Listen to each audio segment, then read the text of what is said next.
Cubs baseball on CSN Chicago is presented by State Farm, and we greet you from the home of the 2017 All-Star Game, Marlins Park in Miami. Cubs and the Fish opening up a 4-game weekend series. Great to have you with us. Roof closed tonight. It's hot and humid outside. Jim Deshaies and Len Casper. And roster moves, the big story today. Yeah, Kyle, Schwarber has been sent to AAA Iowa. I continue to struggle with his bat. I think they just want to get him out of the heat of the big leagues right now, give him a chance to relax, settle in. 64 games, Kyle batting just 171. Talked to Joe about it earlier today. He said, you know, his message to Kyle was, you're going to be fine. Just go down there, relax, and come back up and do some damage for us. Jason Hayward placed on the 10-day DL with that injury to his hand. So Dylan Floro is up to provide a little support in the bullpen. And Mark Zagunis is up, and he will make his Major League debut here tonight. Yep, he'll be in right field. He'll bat ninth in the lineup. The Cubs will have Jake Arrieta on the mound, and for whatever reason, he has started a lot more on the road than at home. Yeah, and unfortunately, he's been a lot better at home than on the road. And here's the breakdown for you at home. 5 starts, 3-0 with a 386. Away from Wrigley Field, has an ERA up over 5. His last 2 starts, he has failed to make it out of the 5th inning. Left-hander Jeff Locke will go for the Marlins. They're playing much better baseball here as of late. They've won 12 of 15 in this ballpark. Anthony Rizzo, 5 career homers off Locke, and he'll get it started when we come back.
Baseball on CSN Chicago is brought to you in part by Lexus, who encourages you to experience amazing. Blue Cross and Blue Shield of Illinois, through it all. Ford, who invites you to go further in their fuel-efficient vehicles. Check out our entire lineup at your local Ford store or buyfordnow.com. Menards, save big money at Menards. And Southwest Airlines, yes to low fares with nothing to hide. That's transparency. Welcome back to Miami, and the Cubs coaching staff and the manager, Joe Maddon, will be back here in just a few weeks as they will be with the National League All-Star team, and the Cubs should have multiple players also involved. Roof closed, should be that way all weekend. And JD, we start another long road trip, first of 11 away from Wrigley Field. Yeah, and really just the continuation, I think, of one big long merry road trip. That brief little respite 3-day series against the Padres. Hard to call that a home stand. It was more of a home squat. 3 days against the Pods, and off we go again. 4 here, 4 in our nation's capital, and 3 in Cincinnati before heading back to Wrigley Field. The Marlins playing pretty good ball of late. They've won 18 of their last 30. They got off to a terrible start in their home ballpark. They were 6-14 through their first 20 home games. Since then, they've played 12-3 here. They've won 12, excuse me, lost 3. They've won their last 5 home series, including that series win over the Washington Nationals. So things are looking up for the Miami ball club, Don Mattingly's group. And here comes Riz back home. Probably more people on the Rizzo, Almora, J et al. Pass list than there are people not on the pass list in this ballpark here tonight. There are a lot of Cub fans here, and as you mentioned, Baez, Russell, all kinds of Florida ties. Yeah, here for this weekend set. And for Anthony Rizzo, he'll try to start a couple of new streaks. Yesterday, snapping his career best 14-game hitting streak, and also his 7-game on-base streak, leading off a ball game. He grew up in nearby Parkland, which is about an hour north of here. Albert Almora Jr. from nearby Hialeah. Let's go, Fish. Can't be scared. Take the field. You see what Rizzo has done. Look at that, 8 games leading off. He has almost as many total bases as everybody else in that spot. Yeah, and after the 0 for yesterday, folks might have been wondering whether he would be in the leadoff spot again today. He is. That may change when Ben Zobrist returns to active duty. We'll see how Joe decides to play it going forward. So facing the left-hander Jeff Locke, the Cubs Southwest starting lineup: Rizzo, Bryant, Contreras, 1, 2, 3. In the middle, it'll be Russell, Happ, and Almora. Baez playing second, batting ahead of the pitcher Arrieta, who homered in his last start. And it's a big league debut for Mark Zagunis. And we'll check in now with the Marlins defensively, and it's a very talented group in the outfield. Ozuna, Yelich, and Stanton. Yelich is a very good defender. Stanton's got a powerful arm out there in right field. Dietrich, Riddle on the left side of the infield. Still no Martin Prado, and Echeverria also out for the Fish. A little different look for them on the left side. Right side, it's Steve Gordon and Justin Bour, who was on the disabled list when the Marlins were in Chicago. He's having a big year with the bat. JT Realmuto is the catcher, and Lexus' starting pitcher is Jeff Locke. Experience amazing with Lexus. 4 starts for Locke. He has been on the disabled list most of the year. So, as I mentioned, just 4 starts, 19 2/3 innings, 0-2 with a 4.58 ERA. He's had almost no success in his career against the Cubs. We saw a bunch of him with the Pirates. He's 1-5 with an ERA just under 6 against the Cubs. In his last 7 starts against Chicago, he's 0-4 with an 8.10 earned run average. Stu Sherwater, the home plate umpire, is a fill-in. He is from Saskatchewan, Canada. The leadoff man is brought to you by Benny's Beverage Depot. If Rizzo gets a hit here, Benny's will donate $100 to the Greater Chicago Food Depository. and he hits one into the shift. D. Gordon will throw him out. So first pitch swinging, and he hit it hard on the ground to the veteran Gordon. One away. Anthony, he's a very patient hitter, but since he's been in the leadoff spot, that has not been his MO. If he gets a pitch he likes early, he goes ahead, takes a whack at it, and it's proven to be a very successful approach. Obviously not happy about that turn of events. Nice hand for Chris Bryant, going through a rough patch. He's 2 for 19 with 9 strikeouts over his last 6 games.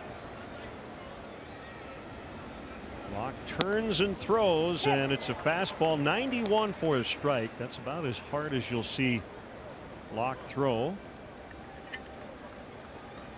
Cubs 36 and 35. They've won their last 2 series. And Marlins come in 32 and 38. Third place, 10 back in the East. It's warm inside, but not quite as hot and humid as it is outside.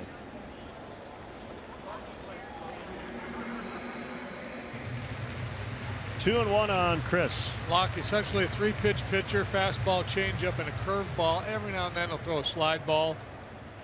Here comes a changeup.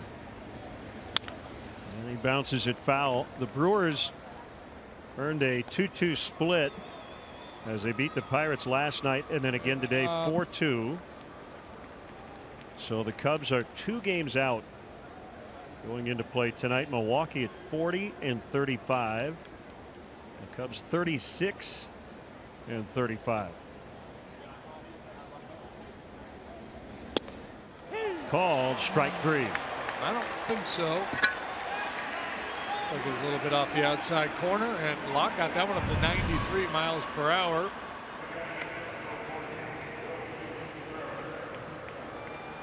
Water, no doubt influenced by Realmuto setting up off that outside corner. So he hit his target, he got rewarded for it.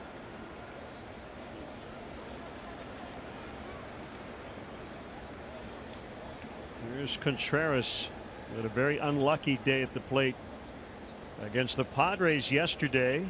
0 for 3, but he hit 2 rockets for outs. And he sends one high in the air to center. Easy play for Yelich. That's a 7-pitch start to get the first 3 outs for Jeff Locke. Jake Arrieta to the mound when we come back.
In order, and this is the Southwest starting lineup. Jake Arrieta will face, written out by Don Mattingly, and some hot hitters going into tonight, including D. Gordon.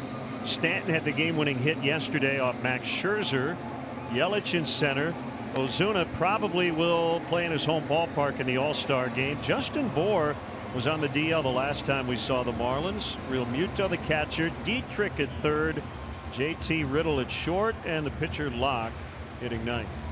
And we check in with the Cubs defensively. It's been a revolving door out there in the outfield, and tonight you see a brand new alignment with Almora Jr. in center, Happ left, Zagunis making his debut in right, Bryant, Russell, Baez, Rizzo on the infield, Contreras is behind the plate, and here comes strike number 1 from the Lexus starting pitcher for the Cubs.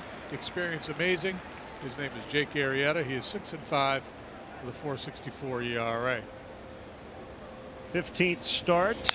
Major League leading 10th on the road. Nice pick by Rizzo to get Gordon. You've got to keep on base with all that speed. Gordon has stolen 27 bases this year. He's only been caught 3 times. But you know, some wise man once said you can't steal first. There are the numbers on Jake, making his 15th start. One better than 500, 77 2/3 innings, 78 hits, 25 walks, 86 strikeouts. This is a rematch from June 6th. Arrieta beat Locke 10-2 the final. 1-0 on Stanton. Closed stance. And takes inside on a sinker. It's 2-0.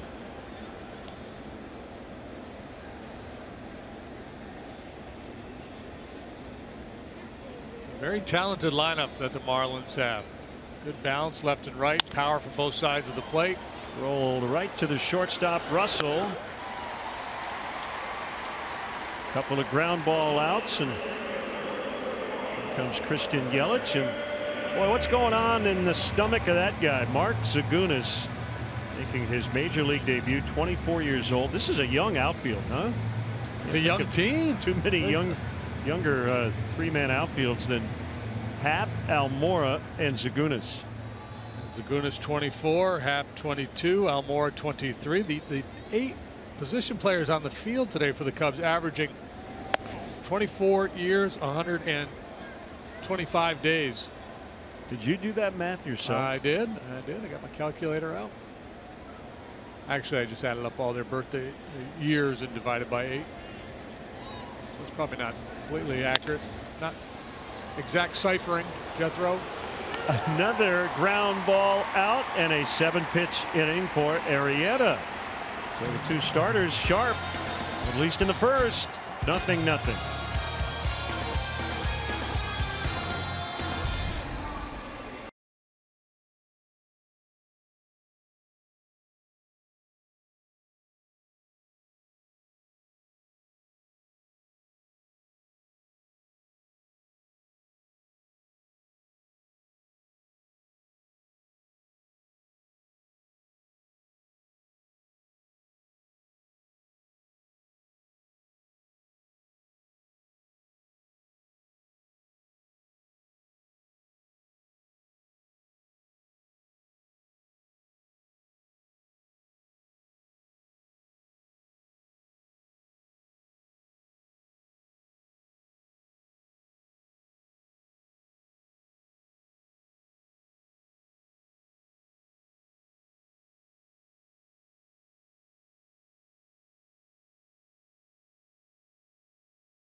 A reminder, Cubs baseball on CSN Chicago is presented by State Farm.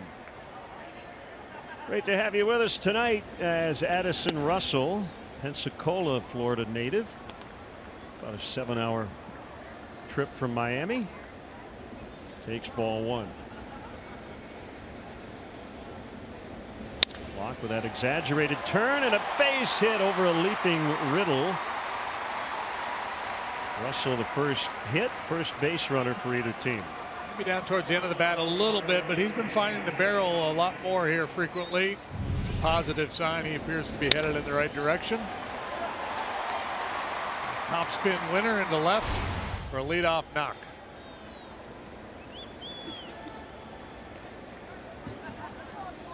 That'll bring up Ian Happ, who homered again yesterday. That gives him 5 over his last 8 games. 2 of his last 3 have been right-handed.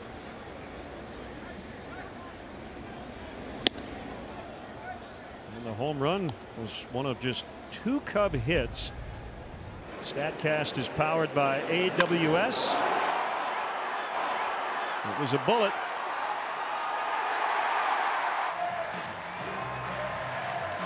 You know, the Cubs have been held to 2 hits 4 times this season.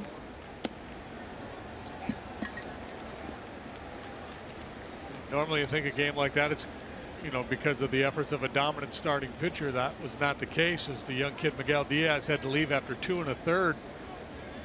So the Pods able to piece it together, using 5 different men out of their bullpen. And that can prove to be a real challenge for a lineup as well. Happ with a base hit, and the Cubs have 2 on with nobody out for Albert Almora Jr. Yeah, Locke's got to live on the edges. He's got to keep the ball down below the knees or up above the belt. He's got to work out of the happy zone, so to speak. And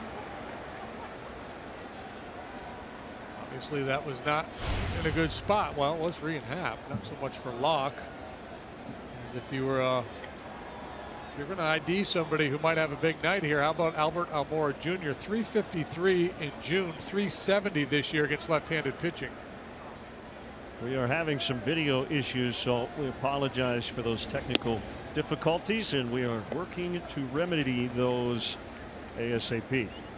1-0 on Almora. Mentioned he's from nearby Hialeah. Albert attended Mater Academy Charter School. And just 5 years removed from graduating from high school and being drafted by the Cubs. That'll play like a bunt. It'll go 2-3. Obviously no sacrifice. And the runners are now at second and third with 1 away for Javier Baez.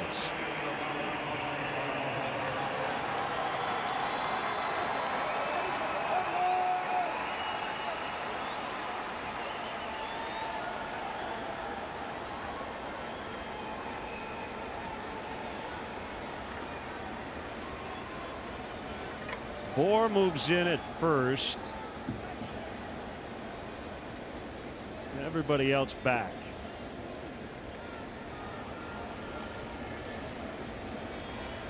He was born in Puerto Rico, went to high school in Jacksonville, Florida.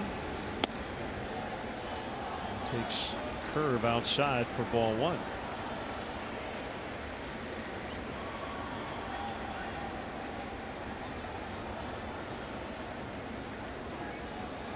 That start for Locke at Wrigley Field on June 6th was just his second after coming off the DL.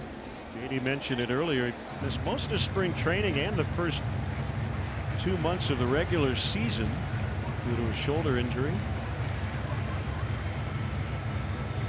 I think the Marlins really have a really good core of position players. If they could find a way to upgrade that pitching staff, it'd be a very competitive ball club. And they feel like this is a very important stretch for them. Now 3-0 with the pitcher Arrieta on deck. They try to figure out if they can get back near 500. And now they'll just intentionally walk Baez and load the bases. Jake homered. It was a game tire in Pittsburgh Saturday night, and there wasn't much doubt about it. Off Ivan Nova.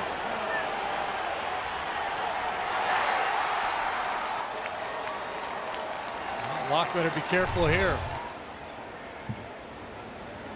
You know he's looking to ambush one.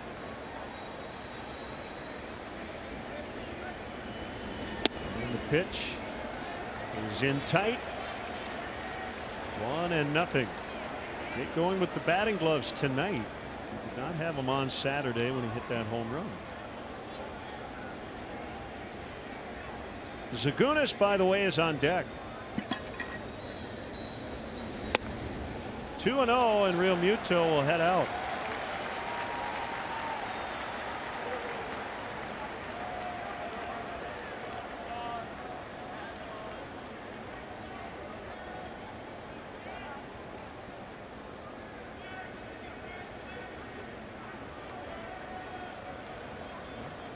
A guy like Arrieta who can handle the bat, you tend to treat with respect as an opposing pitcher, but still realize he is indeed a pitcher, and you have to succumb to the count sometimes. 2-0 with the bases loaded. You got to find the zone here if you're Jeff Locke.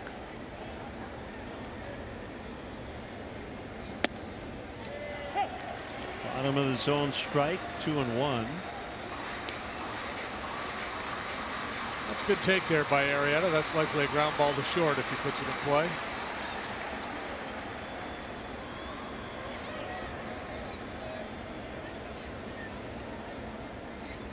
The kick and the 2-1. There's the ground ball, but toward the hole. Throw will go to second. It is late.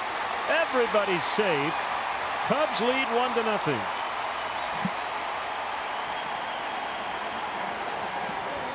That'll be an infield hit for Arrieta. Yeah, I think the play for JT Riddle was actually third base here.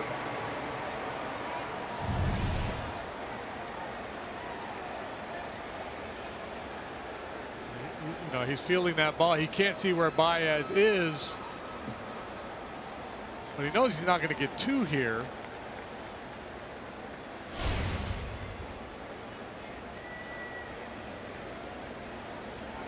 So the bases are still loaded, and here's Zagunis. First career plate appearance. Oh, why not, right? Why not make a little history? First big league plate appearance with the bases loaded. 4 minor league seasons, already a career high 11 home runs, which was tops among all Iowa Cub hitters. 1-1. Just trying to slow that heartbeat down a little bit. He takes his walks. He was batting .249, but had a .399 on base percentage. And for his minor league career, it's on base at a 40% clip. The 1-1, big swing and a miss. 1-2. He turned it loose. He was a catcher in college at Virginia Tech. But only caught 19 games that first year in the Cubs system, and has been an outfielder since. 1-2.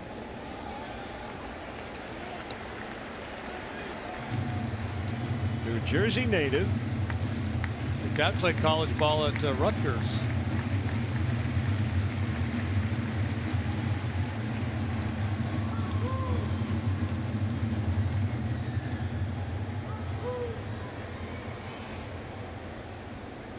The 2-2 from Locke is fought off foul. Already leading 1-0. The Cubs want more.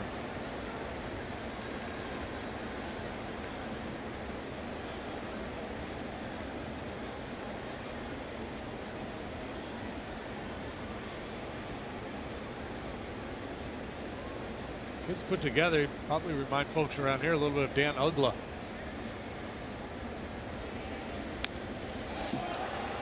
Yeah, good call. Similar body type.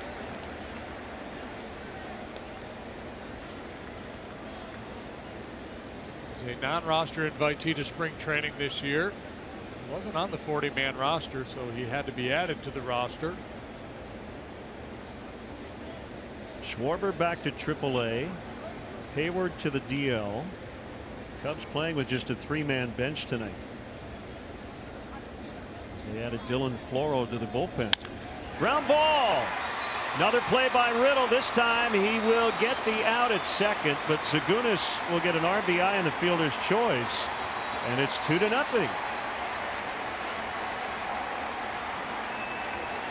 Good work. No doubt a high anxiety moment for a guy making his major league debut up there with the bases loaded. A good AB, puts it in play, doesn't get the knock, but he does get the RBI.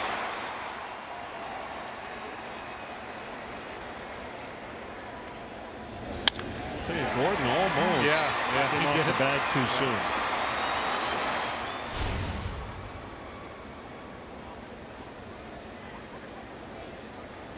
Now Rizzo, who made it out on the first pitch to start the game, 11 out of 30 with 5 home runs against Jeff Locke.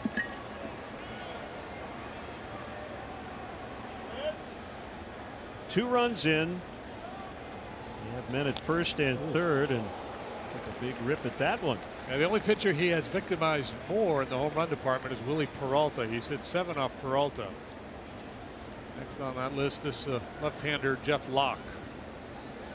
Anthony coming into this one, .379 batting average against Locke with those 5 home runs.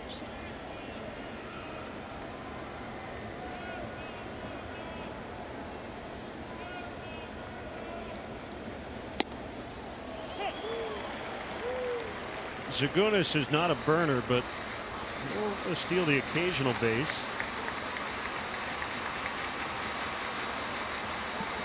Stole 16 in his first pro season.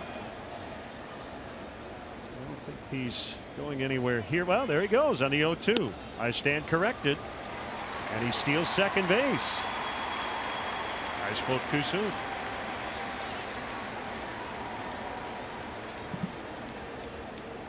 Well, the third baseman Dietrich was way off the line. That was allowing Baez to get a huge lead. So the throw through to second base presented a little bit of a risk for the Marlins.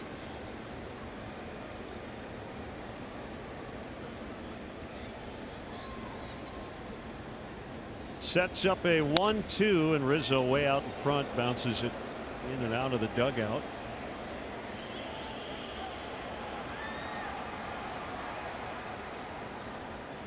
Well, Zagunis doesn't have his first hit or run yet, but he's checked off the RBI and stolen base off his first lists. How about run scored? It's a real possibility. Jam shot roller up along first, foul. Well, getting pretty good movement in on the hands of Rizzo here. That was on June the 6th.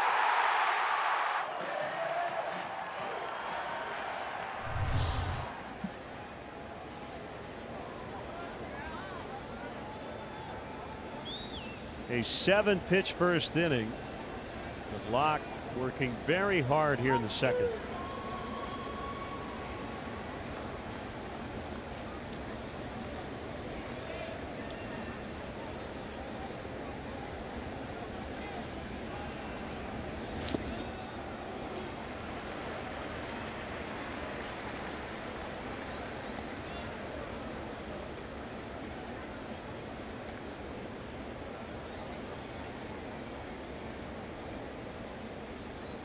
Cubs will face 2 left-handed starters in this series.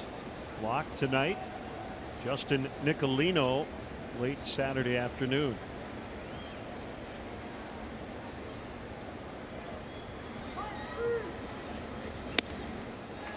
Oh, 2 to 3-2.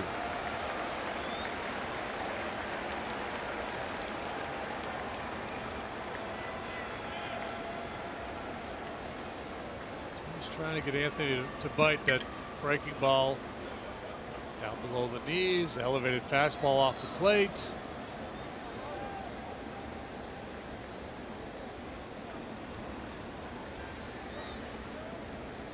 The 3-2, and we'll try it again.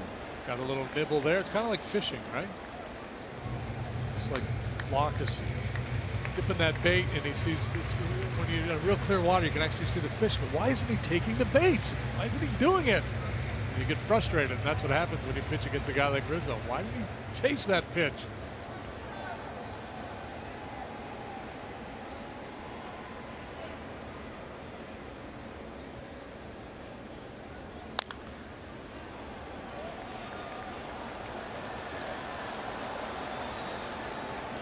Gone out fishing on the ocean down here? No. I did it once. I would tell you I caught a barracuda, but that would not be accurate. It's okay, though. People lie about their fishing stories all the time. The guys we hired to take us out there basically did it. And when I saw the teeth, I thought, I don't want any part of this thing.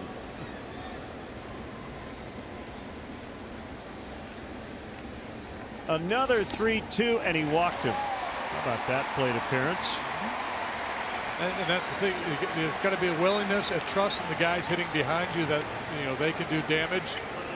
They're just not going to change his approach. And I'm looking at some numbers on Giancarlo Stanton. Stanton,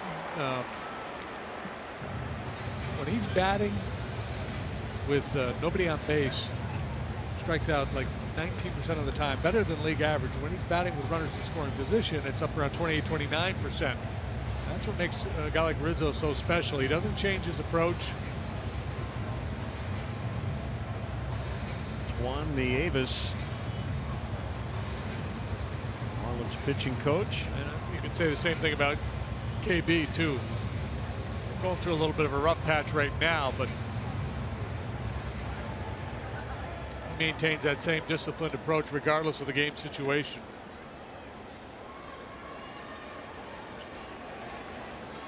So Bryant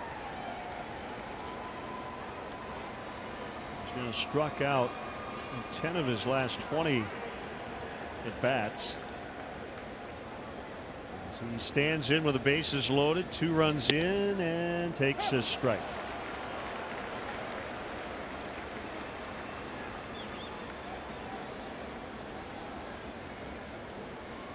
This is batting average with the bases loaded, 3 home runs, 29 official at bats, a handful of walks in there as well, I'm guessing.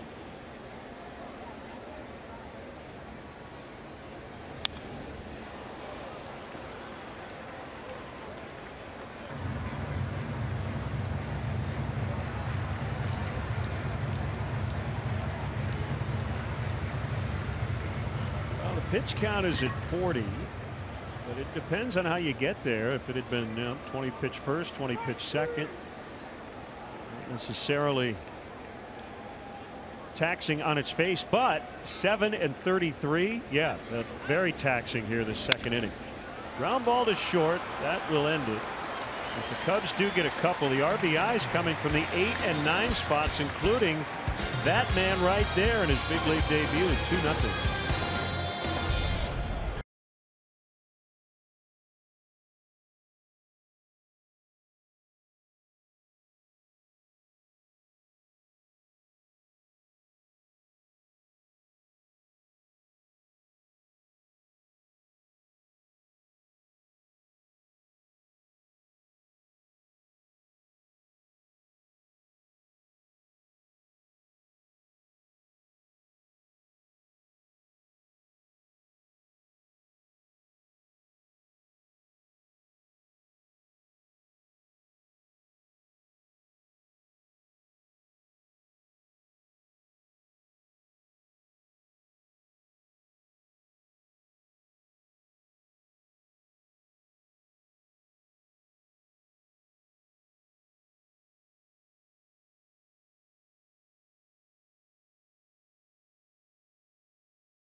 of the games, especially for July 5th's matchup with the Rays. Visit Cubs.com today to get the seats you want. That's right, I said the Rays. The Rays are coming to town. They play their home games over in Tampa. You know what they've kind of done over the last few years? Ooh, they started out as the Devil Rays. Yeah. So the Ray being an ocean dweller. But now they've got a little of the Ray kind of as the sunshine thing. Oh, really? They're morphing into the sun? Yeah, their logo's got, you know, like the. I think they should get like a guy named Ray. Just put like Ray Romano on, on their jersey. That would be the Tampa the Rays. next version. Marcell Ozuna takes low. He can relate to Kyle Schwarber. 2 years ago, he got sent out in the middle of the year to the minor leagues. Last year, he was an all-star. And he likely will be an all-star again this year. He was actually in the starting lineup as an injury replacement. And he's sitting in a 3-0 count to lead off the home half of the second inning. Anyway, I think the Rays still kind of like, you know. Ooh, that's going to go. Long home run. Bangs off that back wall right near the 401 marker. And the Marlins are on the board. That was a shot by Ozuna, his 20th. That was a laser beam. Got out of here in a hurry. And, you know, Stanton, Yelich, Ozuna, Bohr, Realmuto, Gordon. I mean, this is a very talented lineup. This guy, one of the best hitters in the National League. Boy, long strides into that one. That's 3-0, sitting dead red.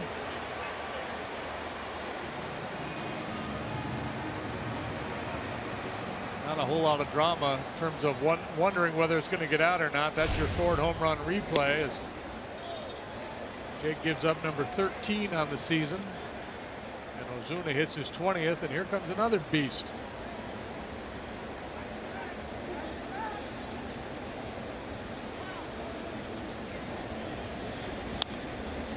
Recently came back from the disabled list, former Cub farmhand.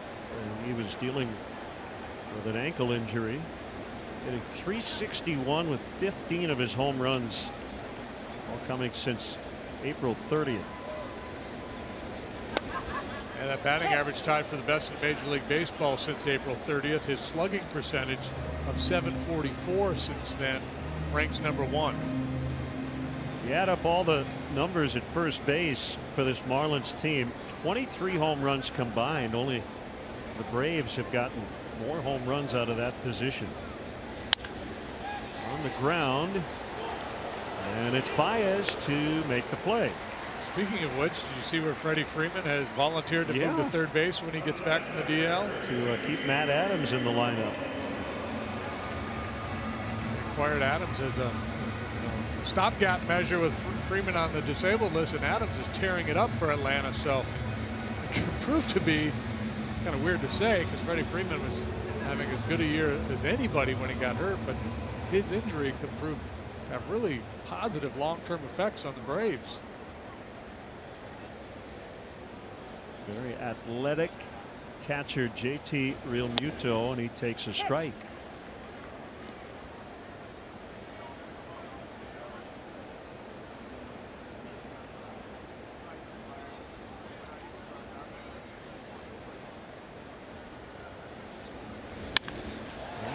Drives one out into left center. Happ will slide. Will throw to second. Not in time, as Realmuto will stand there with a double.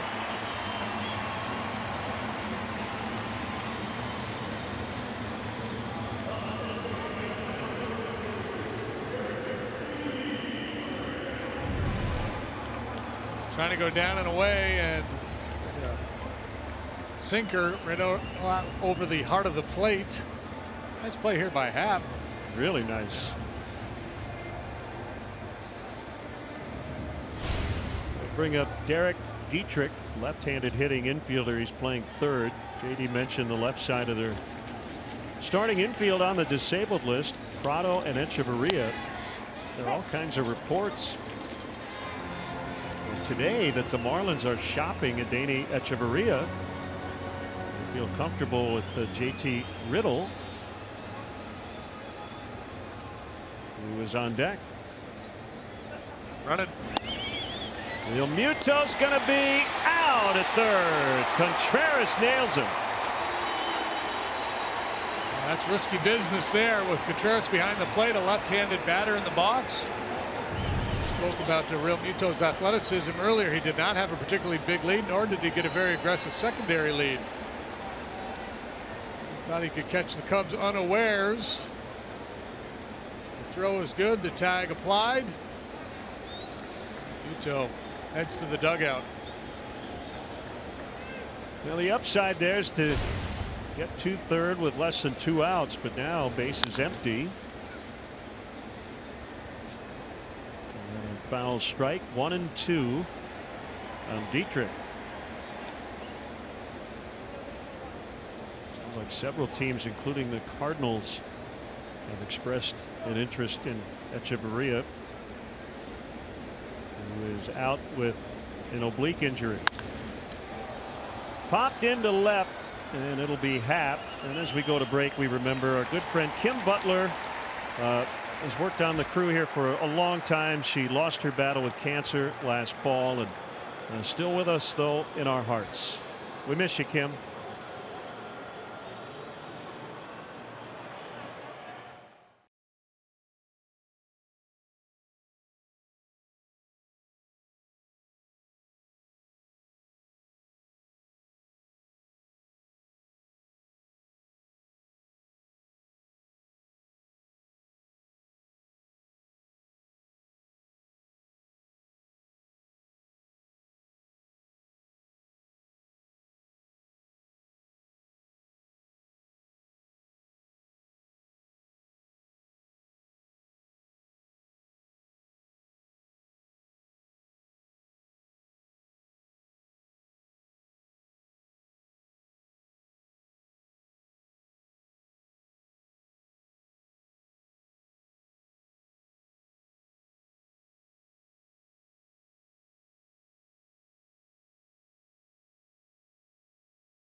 Underway here in the third inning.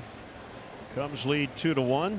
A 2-0 count on Wilson Contreras. The pitch. Gave him that low call. 2-1.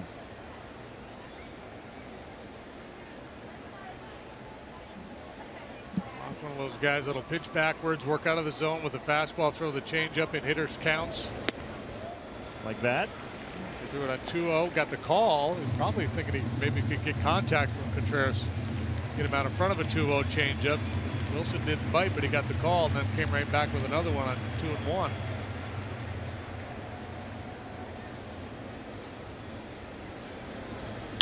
Ground ball to third. Smothered there. Dietrich to get him. Dare to live in full color with Blue Man Group, the spectacular collision of comedy, theater, rock concert, and dance party all rolled into one. Catch our boys in blue at the Briar Street Theater. Call 800-BLUE-MAN or visit blueman.com.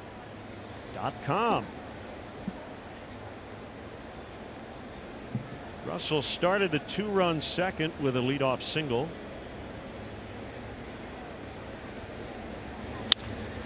Into the left field corner. Fair ball. Ozuna picks it up quickly. Russell hustling into second. He'll slide in safely. That's funny. I don't know if I'm projecting because he's been having good swings lately, but you watch him in the batter's box tonight. There's an air of confidence there. A look in the eye. Two very good swings of the bat. Single double here for Russell. According to the Broadcasters Union, I'm required to say he is halfway to the cycle. I got fined last week for not saying it. Yeah. Get a little memo, get an email. Dear Len. Here's Happ.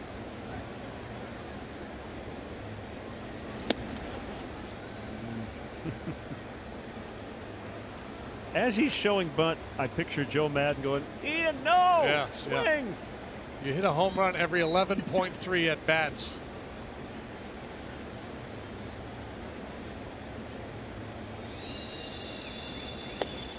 Manager tries to call time as the pitch is halfway to the plate.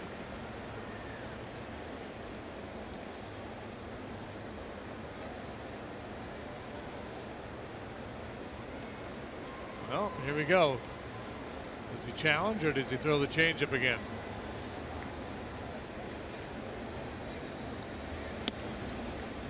Good movement on a little two-seamer. Didn't find the zone.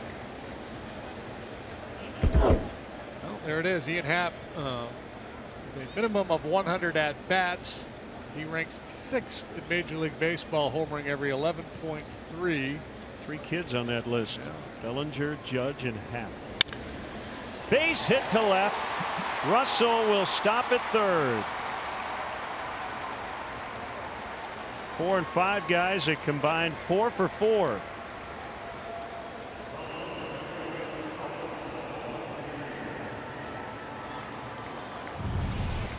Single double Russell, single for Happ. A lot of solid contact the last couple of innings for both clubs, actually. The Cubs have always had success against Locke. Yeah, you mentioned it earlier. His last 7 starts against the Cubs, he's got an ERA of over 8. Well, the personnel has changed, but the results are similar.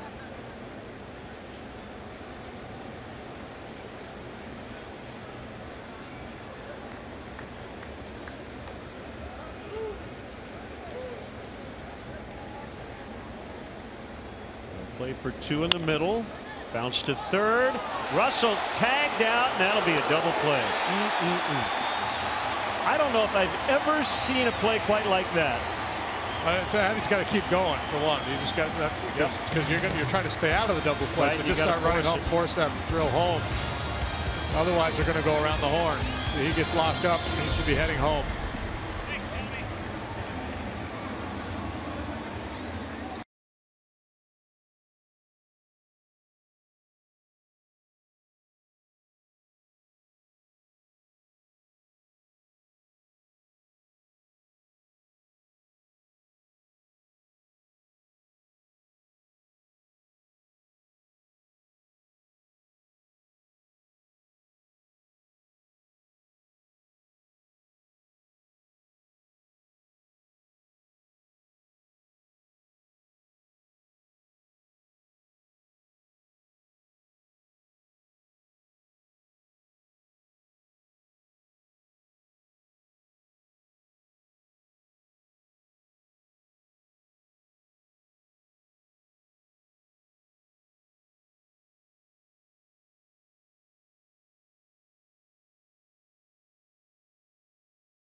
5th. Cubs take on the Rays. First pitch 120, and up to the first 10,000 early arriving fans will receive a Turning 2 bobblehead presented by Aquafina. Tickets are still available for this matchup. Visit Cubs.com. That's Wednesday the 5th, 120 with the Rays. Turning 2 bobblehead. They get that huge bobblehead display here. It's a museum. Yeah. Bobblehead museum. It's down there on the concourse. They got a bunch of them from Steve Perry, the visiting clubhouse guy with the Astros. Had a huge collection. And I always wondered what he did after he left Journey. Yeah, he's versatile. 2-0, hit in the air to left. Towering fly ball that Happ will take care of. Riddle. That riddle has been solved. Now Locke. And folks may have noticed that shot of the bobbleheads, how the heads are all bobbling. That big case there and that big display actually moves. It's got a little vibration, a little shimmy going on. Yeah, bobblehead needs to move. Yeah. Either that or it'd be just stationary head museum. It's no fun at all.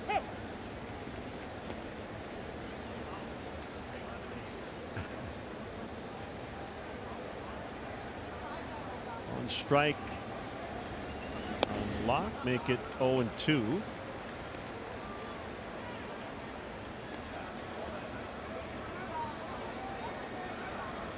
Yeah, they have a lot of things in this park that you would call unique to Miami. Called strike 3. That is Jake's first strikeout tonight. The old home run sculpture out in left center. You once commented that looked like B. Arthur. Well, I thought it would be fitting that as part of the extravaganza, if the Marlins hit a home run, well, I guess we could have seen it on the Ozuna home run. All kinds of crazy things go on. The fish, are swimming and the birds are flying. And I thought it'd be cool if a hologram of B. Arthur rose up somewhere in that structure. There's the aquarium that took a foul ball a few weeks ago. And, cracked the glass. The joke after the game, David Sampson, the team president, said 2 of the fish went on the DL. They were not harmed. You're not supposed to tap on the glass of the aquarium. It was JT Realmuto against the Diamondbacks, and apparently just caught it in the right or wrong spot depending on your point of view, and some of the salt water started to leak onto the field, so they had to go for the duct tape or the fish tape, whatever they call it. Now, I do understand that 3 of the fish in the aquarium had their ticket refunded for that game because of the obstructed view. And a base hit for Gordon. Lawyers called and said, a front row seat, and my guy can't see. Taping up his view. Home plate. So I don't know much about the construction of these aquariums. It must have been like an inner glass, right? Because if the glass breaks, and all the water would have started just flowing out, fish and everything, right? Somewhat like an airplane. Got an inner pane of glass and an outer one. Yeah. Do you think they like it when the Marlins are in town? Or they like must change their whole world, right? Yeah. People watching us eat and sleep and do all the things we normally do. Last week we were in the peace and quiet of our own building.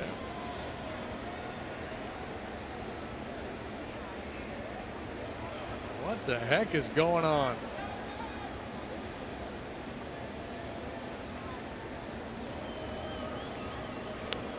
Close. Gordon knows how to slide, and he kind of went around Rizzo. Anthony letting the dugout know no need to delay further. No challenge necessary. 27 steals, caught 3 times. Only Billy Hamilton has stolen more bases in the National League. Not running. Stanton breaks his bat as he bounces one to Bryant. Cubs win the World Series. That never gets old. After 3, Cubs 2, Fish 1.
5 times a day and up to 35 times total.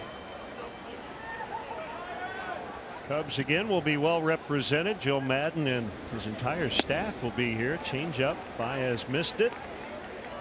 Yeah, well, Cubs had 7 All-Stars last year, including the entire infield. Chris Bryant still leads at third base, does he not? I think he'll get in. Jason Hayward, at last check, was in the top 3 among outfielders. Anthony Rizzo. It would be a crime if he didn't make it. Although, yeah, as we said, the first base position like stacked. Yeah, there's going to be some major snubbage. Gets a chance to come here in his hometown and represent. John Lester, Wade Davis, 2 terrific pitching options. That is a foul ball, still 0-2.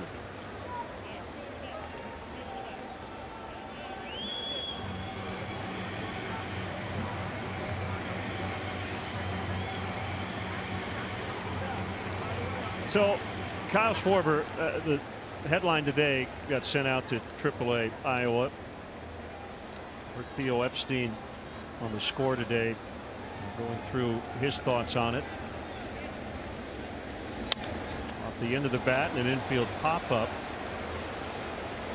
Theo said he's a hitter first and a slugger second, and he said he had become a slugger. Talked about his career batting average in the minor leagues, and it had kind of become an all or nothing proposition.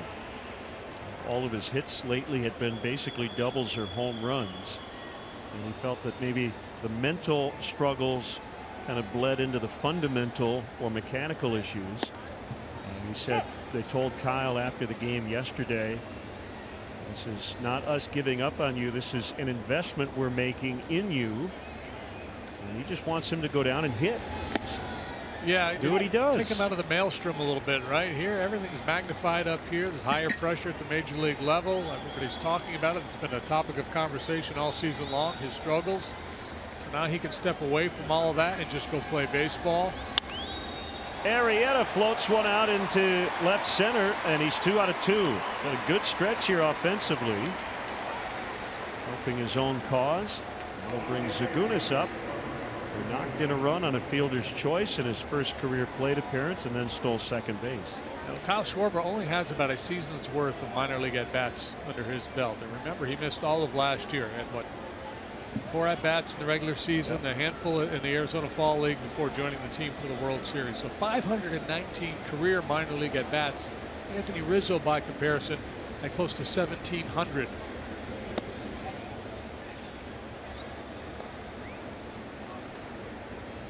Fifth career 2-hit game for Jake Arrieta. And then beyond the player himself is the team aspect. In the air to left, and it is Ozuna to make the catch. You might be more apt to let a guy work his way through some struggles if you're 15 games over 500 and leading the division by 8 or 9 games. We're in late June now, and so a couple of other guys will get opportunities here, and Kyle will be back and be right in the middle of things when he does return. Yeah, and I think the question for me is, you know, how does he get to be where you want him to be more quickly? Part-time play here, spotting him, trying to find favorable situations, or sending him to the minor leagues where he gets regular play. Again, he can work on, you know, the mechanics of it. He can do all the pregame work he wants to do, and less pressure during the games itself. And I think that, you know, he gets to be Kyle Schwarber more quickly with that approach than it would be if he was here as a part-time player. No doubt. Probably would not have been in the lineup tonight. Got another lefty in 2 days. You've got Scherzer and I think Strasburg looming, and then probably Gio Gonzalez in the National Series. So right, and if you're a young player like Kyle, you know it's been on his mind, the possibility of being sent out. So now you start to have games where you're like, I got to do something tonight or they're going to send me out. And then you just ratchet up that pressure. And you can't really perform that way. So for a lot of times for a guy like Kyle, it's a bit of a relief when they say, you know what, we're going to take this out of your hands. We're just going to send you down to Iowa, let you go to work. And we'll bring you back when you're at top form, and then you can push on the rest of the way. 3-0 on Rizzo, who walked in his last plate appearance, and he does so again. So the world may seem upside down, but it does make sense. You know, Locke has struggled against Rizzo. Locke in his last plate appearance, and he does so again.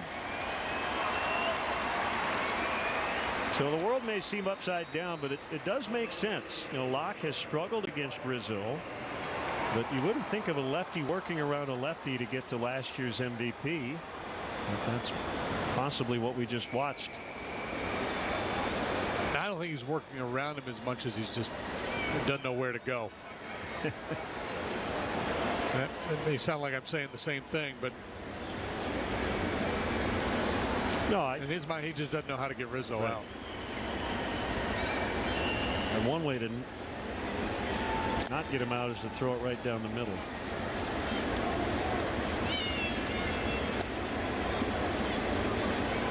He's missed on 5 in a row. Right, so here's the question, as Juan Nieves will head back out and Jeff Locke, as you could tell his reaction, not too pleased. If Chris Bryant were locked in like the last 2 weeks, Chris were at his best, okay? Would these last 2 Rizzo plate appearances have looked the same? So this is the idea of protection. Yes, they would have. And I tend to agree with you, because it's for Locke, when he's facing Anthony Rizzo, it is more about Rizzo than it is Bryant. Yeah, and I think from my perspective, when I remember way back in the day when I was pitching, when I faced back-to-back really good hitters, it wasn't like I would look over there and go, there's Jack Clark, he's over there, so I'm going to just throw a cookie down the middle here to Willie McGee. I mean, when you face really good hitters, you're inclined not to give in anyway, regardless of who's on deck. To me, they're very, the best hitters in the game, you cannot protect them. Correct. In my mind, if the idea of protection is they get a lot of pitches to hit because there's a dangerous hitter behind them. Swing and a miss on a changeup, 1-1. Right, so the idea would be nobody could really protect Babe Ruth. Right. There's nobody you could hit behind Babe Ruth that would change a pitcher's approach and say, I gotta throw the Babe a bunch of fastballs right at the belt because Lou Gehrig's on deck. Because Lou Gehrig is next. Yeah.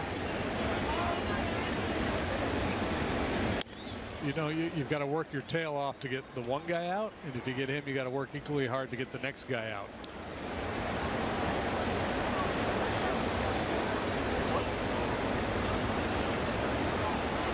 One-out single by Arrieta. A 2-out walk to Rizzo. And the Marlins have some early action. Dustin McGowan.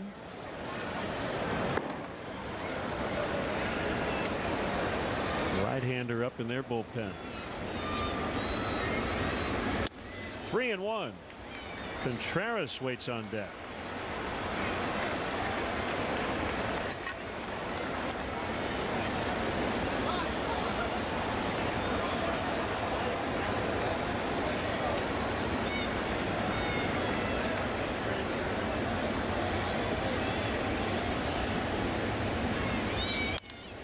In the air, out in the deep left.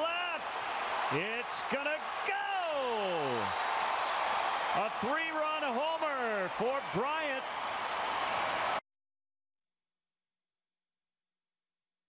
You're right.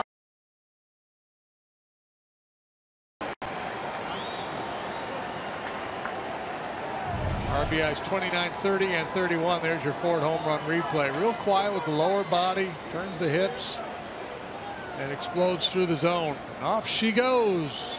I'm going to give that one 425 feet.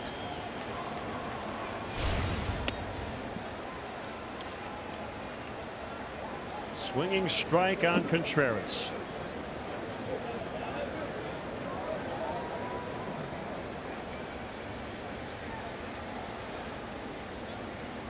Having a friendly conversation with a fan, it looked like. Fouled out of play.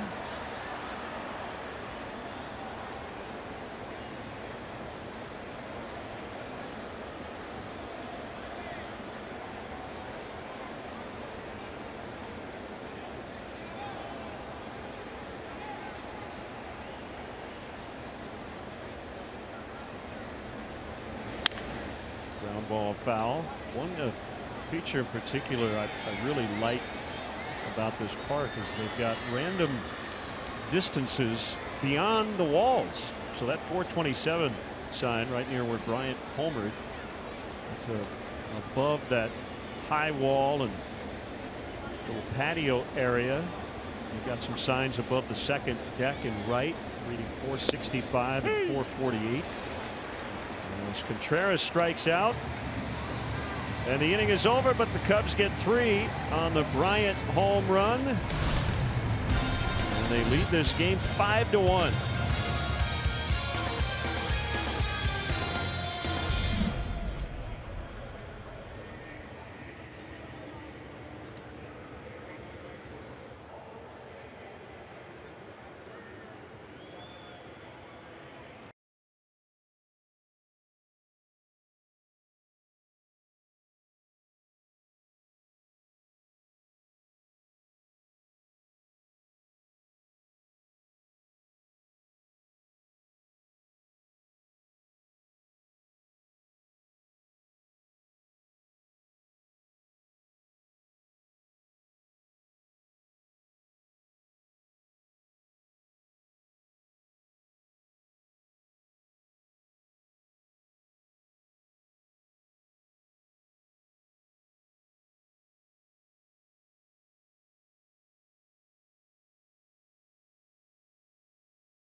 Chicago Fire look to stay undefeated at home against Orlando City SC. Coverage begins at 7 with Chicago Fire pregame live. You can watch the game in Spanish on CSN Plus. Jake Arrieta now with a 4-run cushion. Christian Yelich takes a strike.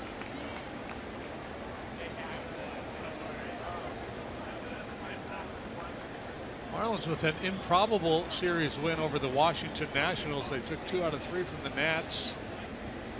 In one game they were trailing 6-0 and came back and won. In yesterday's ball game they were being no hit by Max Scherzer. What into the eighth? Into the eighth, right? It's the first time in Marlins history, which dates to '93, that they won a game without a hit in the first 7 innings. 2 runs in the 8th were unearned. And Scherzer took the loss. Talking with some Marlins people, they said it was amazing how quickly it turned around. It was only a 1-0 Nationals lead, but Scherzer was so dominating. To have it turn around like that, Don Mattingly said, yeah, we stole that one.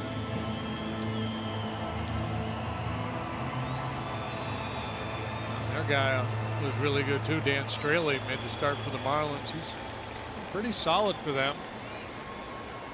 2-2 on Yelich. Slicing drive foul. We have big news involving the Marlins today. A report in the Miami Herald that Derek Jeter, Rob Manfred, the commissioner, and the Marlins ownership met today in New York. This team is for sale. All the reports seem to indicate that it's one of two groups likely to get the club. Either the Jeter group or another group headed by Tag Romney. That's Mitt's son, right? Yep. 3-2 the count on Yelich. And for a time, Jeb Bush was part of the Jeter group. So I guess he dropped out. Yeah. It's like you had to have an ex-player and a politician or a politician's son seemed to be the formula there.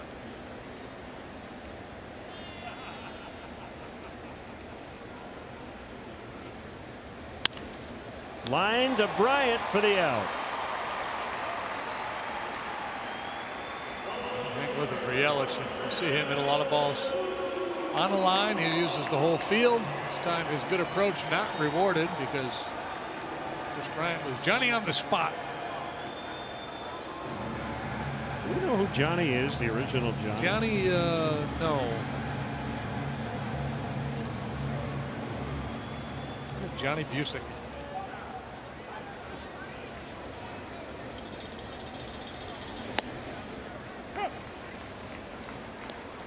Strike on Ozuna, who hit a 3-0 pitch out to left for his 20th home run, leading off the second.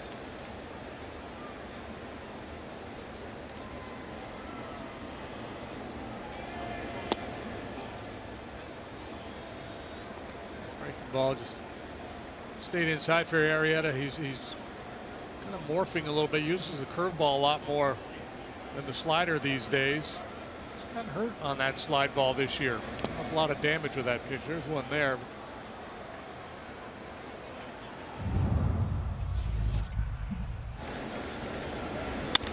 Just a give in after falling down 3-0. Ozuna took advantage.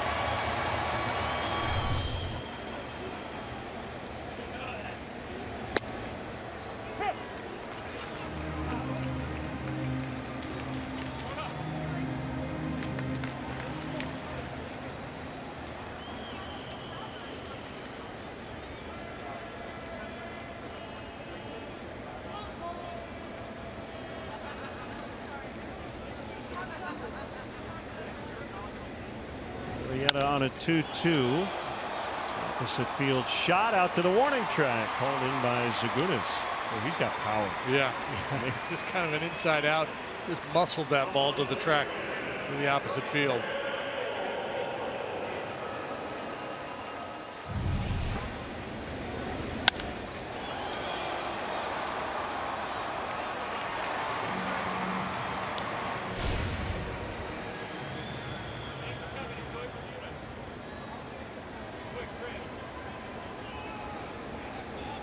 Moore, a ground out victim, his first time up.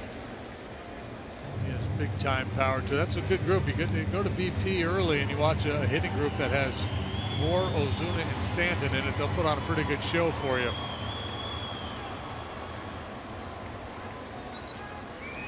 Outfield really deep. Zagunis almost pinned to the warning track out in right.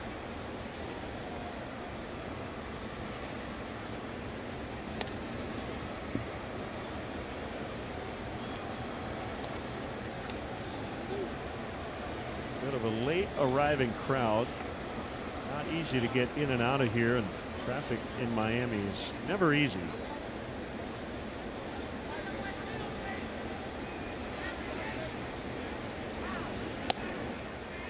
Swing and a miss, 2-1. What I found living down here, if you had to drive somewhere that was 5 miles or 20 miles away, it always took a half hour. Like no matter what, yeah, kind of just build in a half hour. Houston was that way.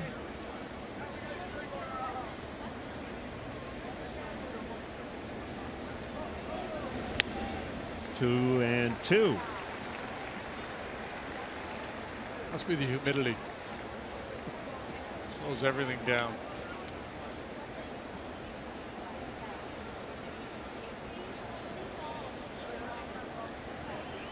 Jake, last time out against the Pirates, 4 2/3, 4 hits, 3 runs, 2 earned. He struck out 7, walked a couple. Remember, he was having a hard time gripping the ball at the end of his outing. Well, Bohr all locked up after the 2-0 start. Arrieta comes back to get him looking. 5-1 Cubs after 4.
Insider on CSNChicago.com, presented by Nationwide's Jeff Vukovich, serving the community for 38 years. Go to jeffvuk.com. Nationwide is on your side. The Cubs lead 5-1. We just talked about the headline story today. Kyle Schwarber getting sent to AAA Iowa, and people you talked to today. What's kind of the main thing you're hearing? Well, this is something I've been building, obviously, for weeks, and we've been wondering if they were going to do this type of shakeup. And I think we've reached the point where this might actually be the most normal thing about Kyle Schwarber's career. When you look at the way he rocketed through the system and became this World Series legend, you know, guys struggle in the big leagues. It takes a while for things to click, and there's a huge difference between doing it, granted on the biggest stage possible, but 20 plate appearances against the Indians versus all these different opponents, not just running on adrenaline and trying to piece together this huge major league career that the Cubs have anticipated from the moment they drafted him. One strike on Russell. He has a single, a double, and has scored a run. And that misses just outside. New pitcher now, McGowan for the Marlins. 5th inning. As you see his numbers, 27th appearance. Mark Zagunis is here as Russell cranks one way out of here. Wow. Yeah, you talk about all of a sudden being locked in. How about his 3 swings tonight? I mean, he's done it on what, 6 or 7 pitches total, maybe, these 3 plate appearances. And now he just needs the 3-bagger to complete the cycle. On time. It's all about being on time, and he is locked in here tonight. There's your Ford home run replay. Second one for the Cubs tonight. He follows Bryant with a long shot of his own.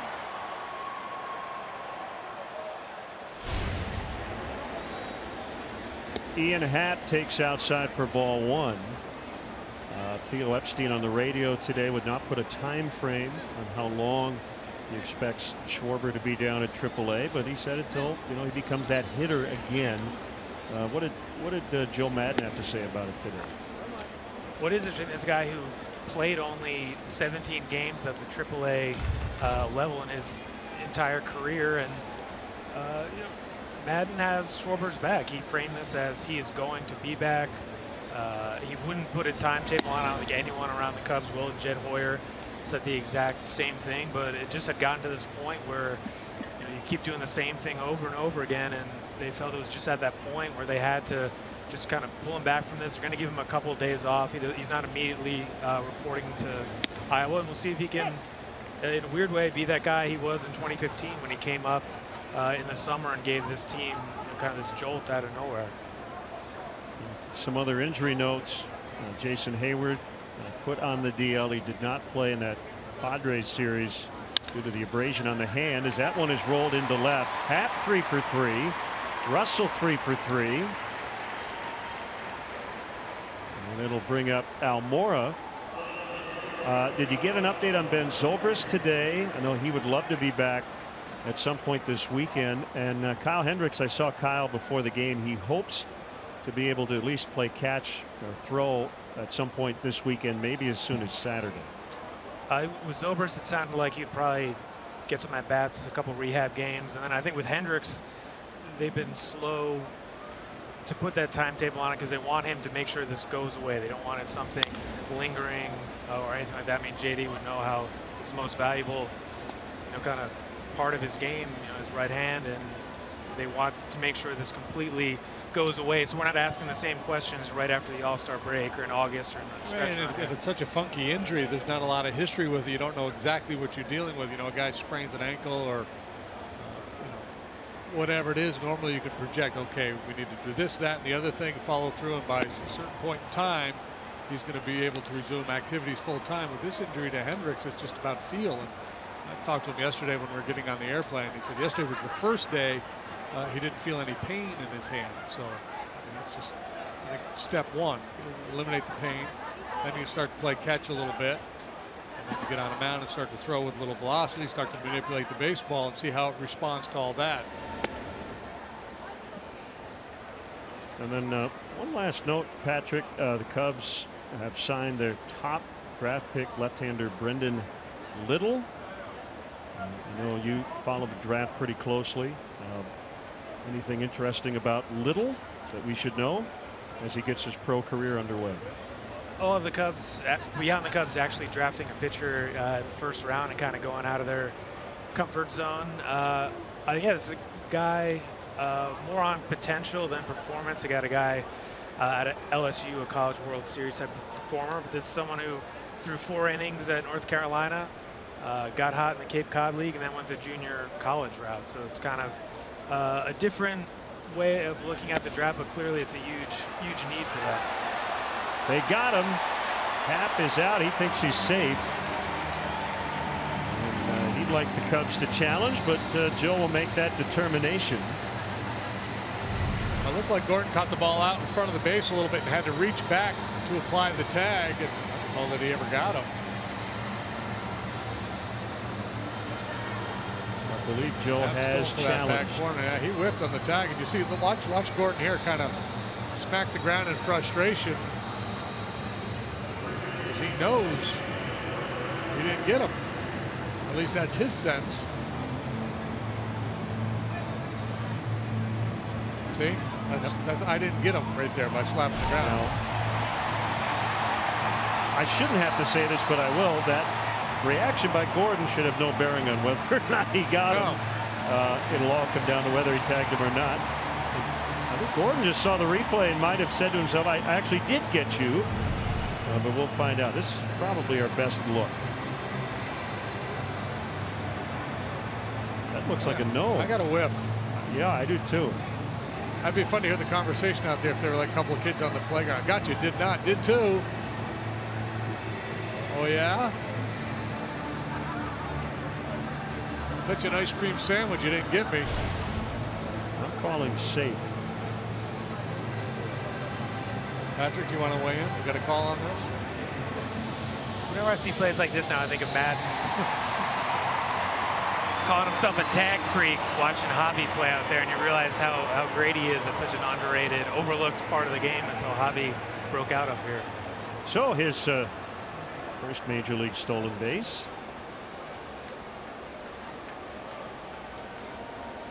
And it will bring up, or rather 2-2 on Almora. Still nobody out. Russell with the home run to lead it off.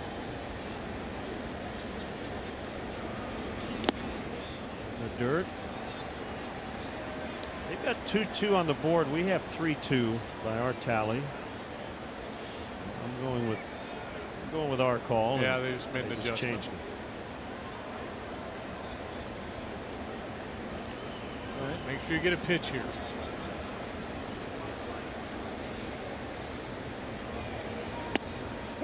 He did, but it wasn't the one he thought he had gotten. That was a great pitch, and can't really fault Almora for not offering at it. Could easily have been called a ball. All right, Patrick, thanks for stopping by. We'll check it all out at CSNChicago.com and maybe see you on South Beach tomorrow. Yeah, if anyone needs me, I'll be at the Clevelander out there in left field. Okay, sounds good. Patrick Mooney, our Cubs insider.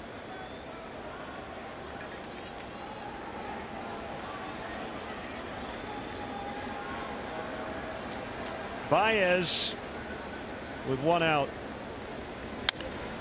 Driven to center, and it's deep. Yelich is back on it, and he makes the catch.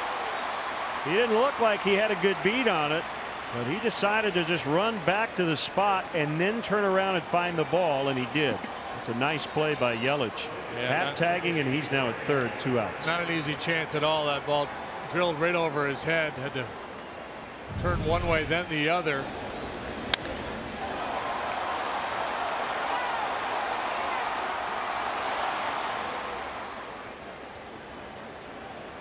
Very good outfielder. Arrieta already 2 for 2. Big night for the offense. 6 runs on 9 hits. We'd like to welcome all our viewers watching on Mediacom in Cedar Rapids and the Quad Cities tonight.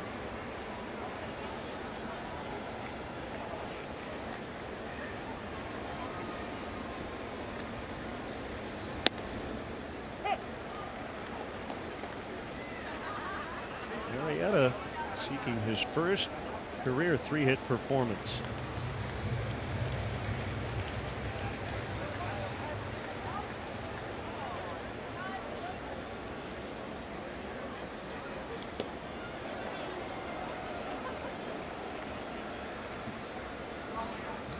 Realmuto able to save a run with the chest protector.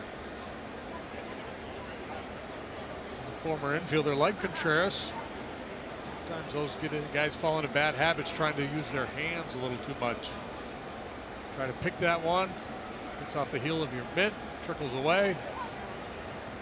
You made a run. Swing and a miss, strike 3. Boy, the 4 and 5 hitters, 6 for 6, a double, a home run. Addison Russell, the latest to go deep. He and Bryant have homered tonight. And the Cubs lead big.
Cap, thank you. Arrieta with a 6-1 lead facing Realmuto low. Hey, if Almores was a strike. Just demand justice is all we want. Stu.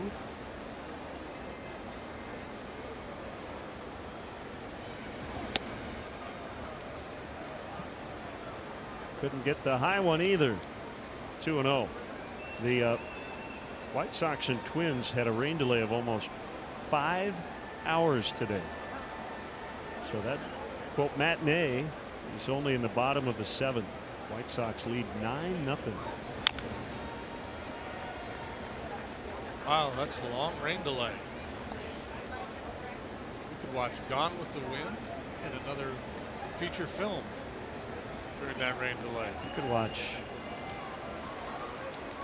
You could take a 5-hour energy and run out and have to have another one before the game. You could watch 10 to 12 Big Bang Theories, which I think you did on the plane last night, right? A few of them.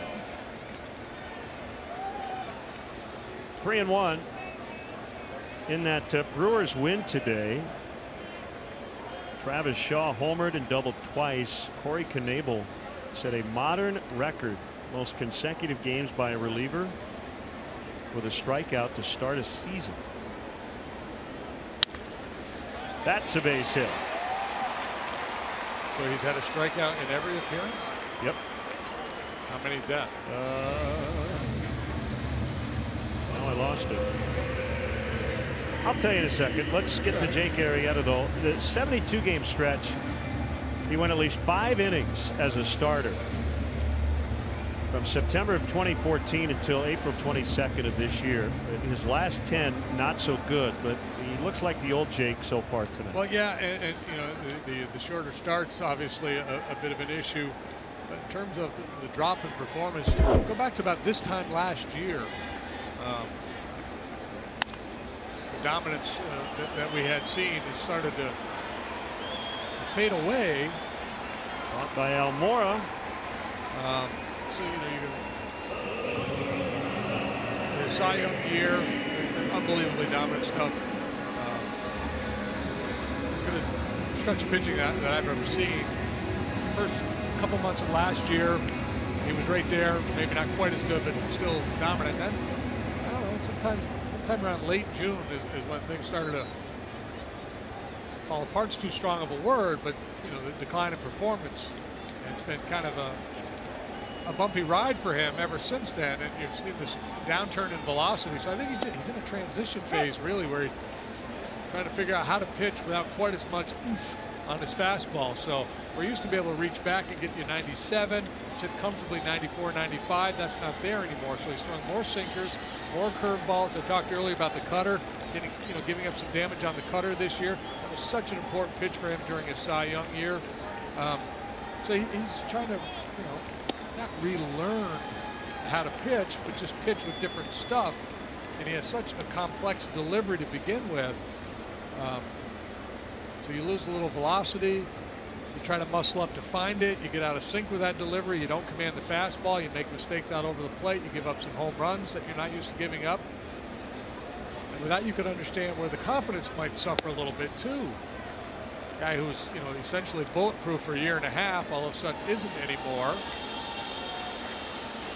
That's not to say that he can't pitch at a very high level. It's just he's in a bit of a transition phase. My word's not his. I don't know how he would view it, but that's what I see. 1-2 the count. 38 appearances for Knebel to start the year, and a strikeout in each. No modern record outside. The other thing for Jake is just the change in his repertoire, which is also natural year to year. You might throw certain pitches more often, but you look at the slider or the cutter. 2014, 2015, he threw that pitch 28-29% of the time. Well, that's down to about 15%. So he's throwing it less frequently than he used to. Swing and a miss on a fastball to get Riddle 2 outs. Yeah, and I think that's why, because he has had some problems with that pitch. That he's gone to more of a curveball sinker and maybe using his changeup a little bit more, even to right-handed hitters. That's something we didn't see him do much of a couple years ago, and every now and then now he'll throw that right-on-right changeup. Future Hall of Famer Ichiro Suzuki. 25th all-time in hits. Jake is so big and strong. He's able to overpower the baseball. His delivery really, as you see Tazawa getting ready for the Marlins, his delivery, I think, costs him velocity, which is amazing that he was able to throw as hard as he did. You throw across your body like that, it creates movement, it creates deception, but it probably is not the ideal delivery for delivering velocity,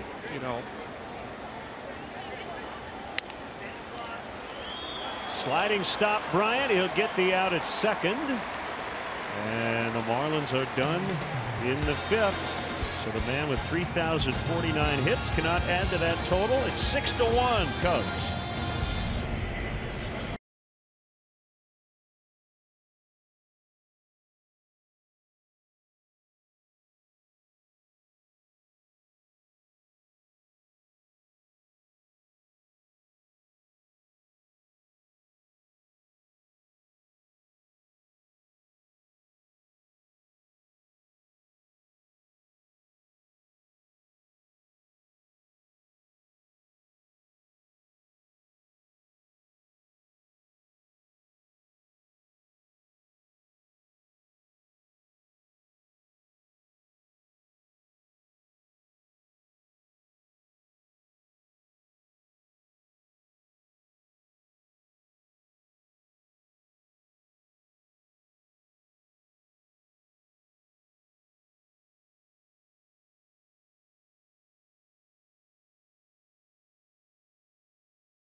Auction page every week for your chance to own one-of-a-kind Cubs items. This week's auction includes the uniforms worn on Father's Day. Oh, those are slick.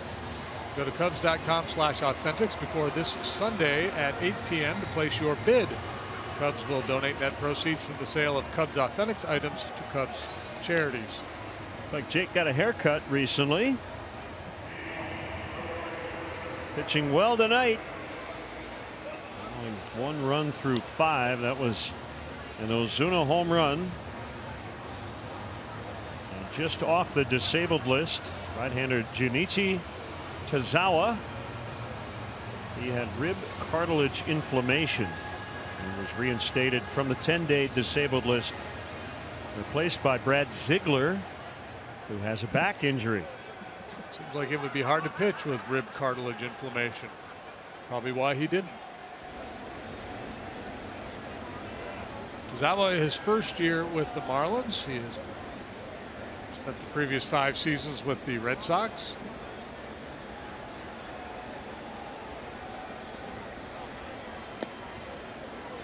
Major League debut for Mark Zagunis. 0 for 2 with an RBI and a steal.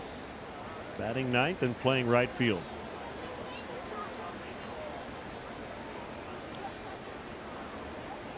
Tazawa, 31 years of age. From Yokohama, Japan. Zagunis does not get cheated. No, and that's the scouting report I got on him from Eric Hinsky was what Eric had heard, and he saw him in spring training and what he'd heard talking to the folks down at Iowa. Knows how to put the bat on the ball, has a good idea of the strike zone. He's a good competitive at bat.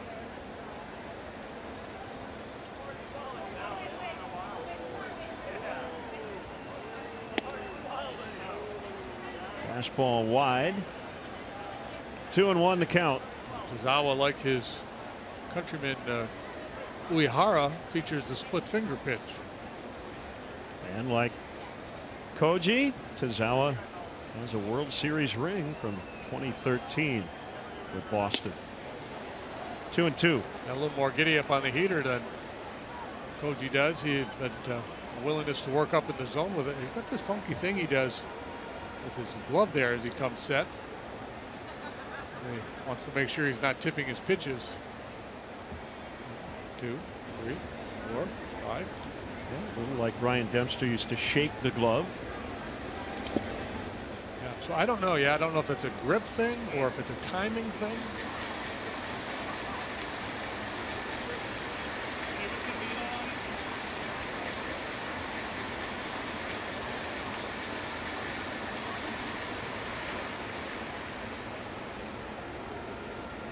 See if he does it 5 times every time.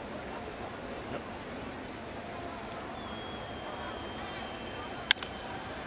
Bounding ball to short, and Riddle take care of it.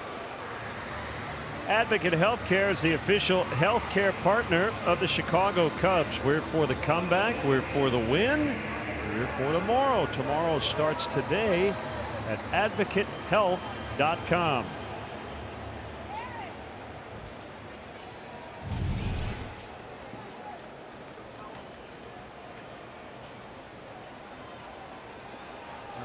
I'm guessing it's more of a timing thing.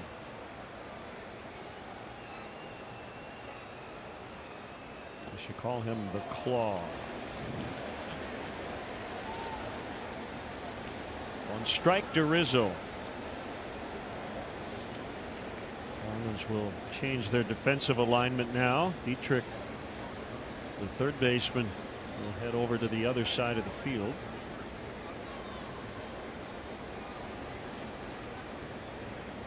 Anthony 0 for 1, a couple of walks, scored a run in the 4th. He was on when Brian hit the 3-run homer.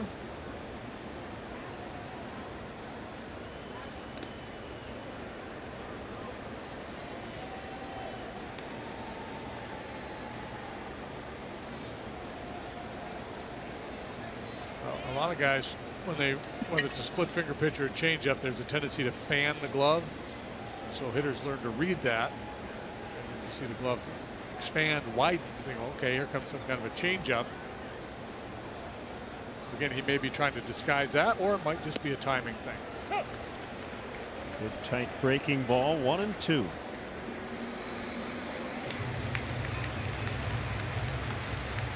it's just a nervous tick.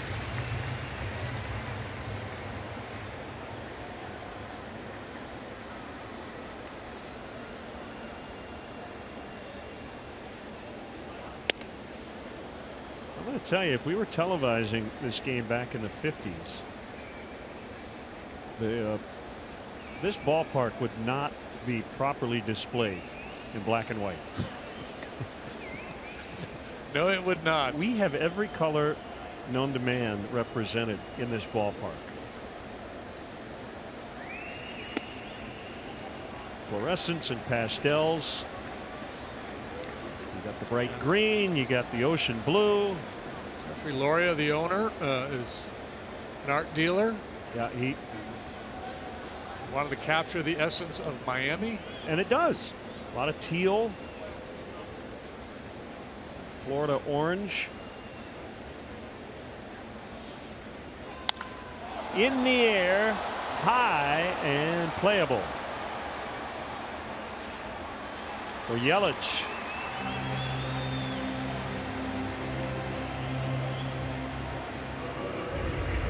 The big shot in this game was the 3-run homer by Bryant. It went from a 1-run to a 4-run lead back in the 4th. Get the velocity on that. Looked like a changeup. I can find it.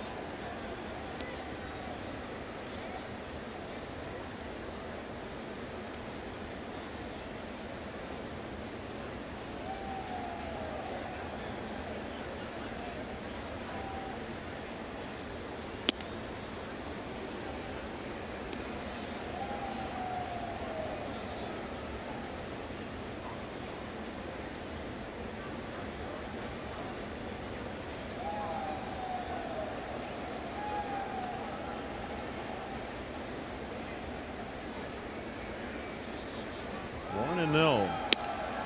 Tazawa was not drafted into professional baseball out of high school in Japan. Pitched in a corporate league. Ultimately signed with the Red Sox in 2008. Becoming the third Japanese player to play in Major League Baseball without first playing professionally over in Japan.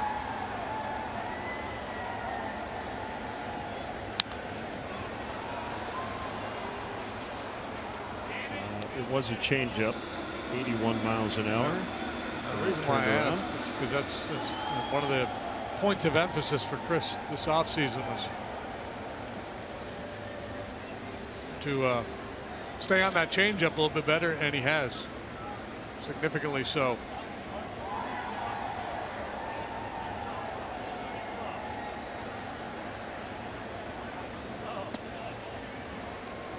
Good take.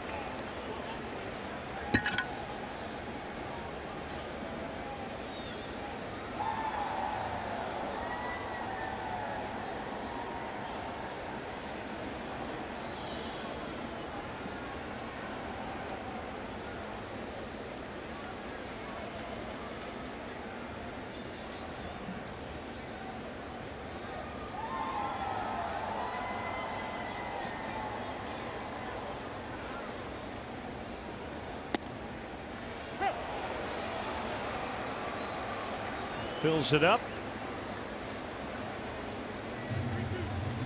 Cubs have gone in order once. That was the very first inning. Remember that? 7 pitches. Yeah. Done a lot of damage since. Sent 8 men to the plate in the second inning. Changed the field completely in this ball game.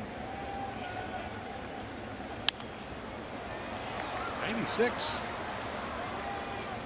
Now really made a pitch out 3-1. You see it there, number 5 on our grid. Talk so much about the ability to throw something other than a fastball on a fastball count, but 94 on the outside corner at the bottom of the knees, that works too.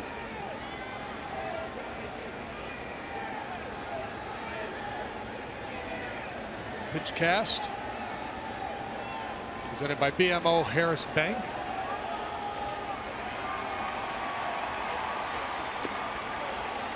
That's ball 4. Here comes Contreras. Casey Grove is watching us in Alaska. MLB TV just before 5 o'clock in the afternoon there. They're probably getting ready for the Midnight Sun game up there. They still have that? They still? I don't know. It's got to be around this time, right? Playing the Collegiate Summer League up there in Alaska. Fouled off. Used to be powerhouses up there. Fairbanks and Anchorage. A lot of top college players would go up there and play in summer leagues, and they always had that Midnight Sun game.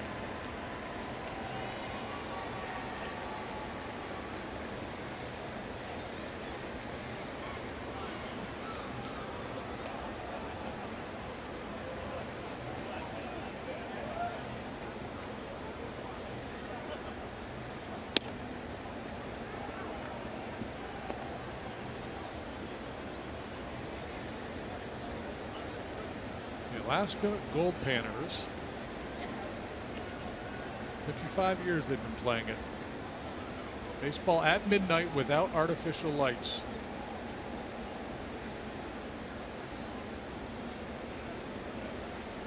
Got to be this week, right?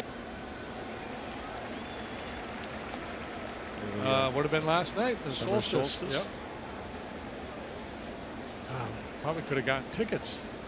Well, we were busy. I suppose we could have flown from Chicago to Anchorage and then back to Miami since we were in the neighborhood.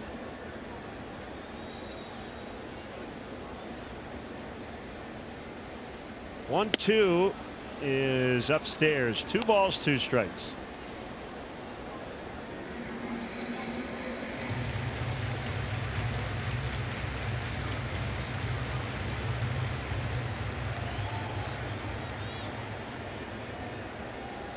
Bryant at first, 2 gone, 6th inning.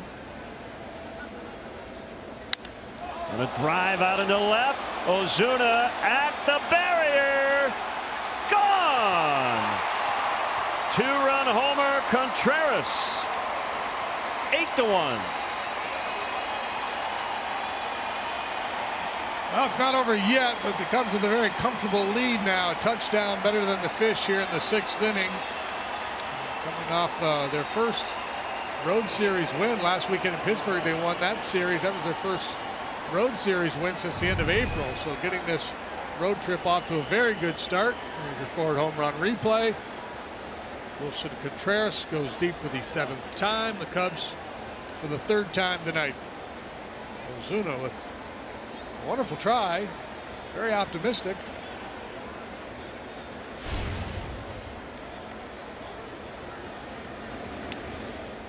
Russell, single, double, homer.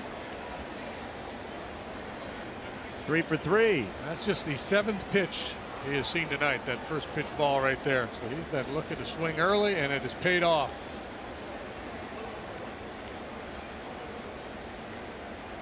How are we going to get this triple? Right field corner, right center gap. Stanton maybe trip and fall. Not to be. Maybe next time. Willson Contreras. 3 Cubs to homer tonight.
Is the perfect gift for parents of new Cubs to showcase what it means to be a Cub for life. Receive a photo from a custom birth announcement on the Wrigley Field marquee, Cubs birth certificate, baby stocking cap, and unique Cubs onesie. Visit Cubs.com/kids for more information. A 7-run lead. Gordon is 1 out of 2. Batting average up to .291. And just under .350 over the last month or so. It's all about trying to get on top of the ball, hit it on the ground or on a line. Use those wheels. Arrieta at 65 pitches. Really good shape here. Get through this one and one more before handing the baton over to the bullpen. And that one dumped into center. You take that running game away with the big lead.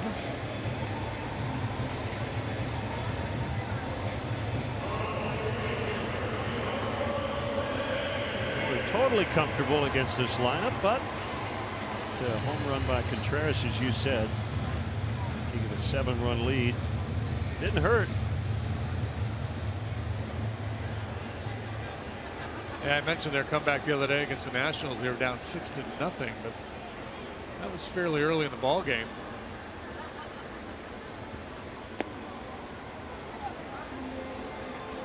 1-0 on Stanton. You mentioned those distance markers earlier in the game. I wonder how much Stanton had to do with that. He blasted the ball all over the ballpark. Probably thought it was a good idea to put some signage up there.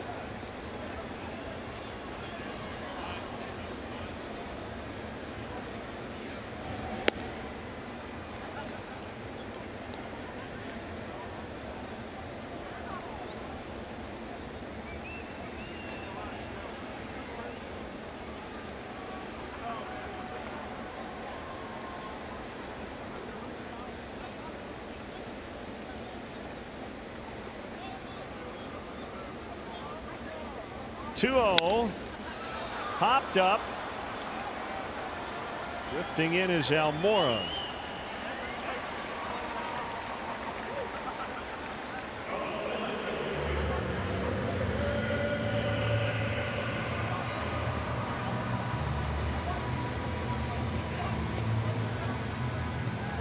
We'll bring up Yelich.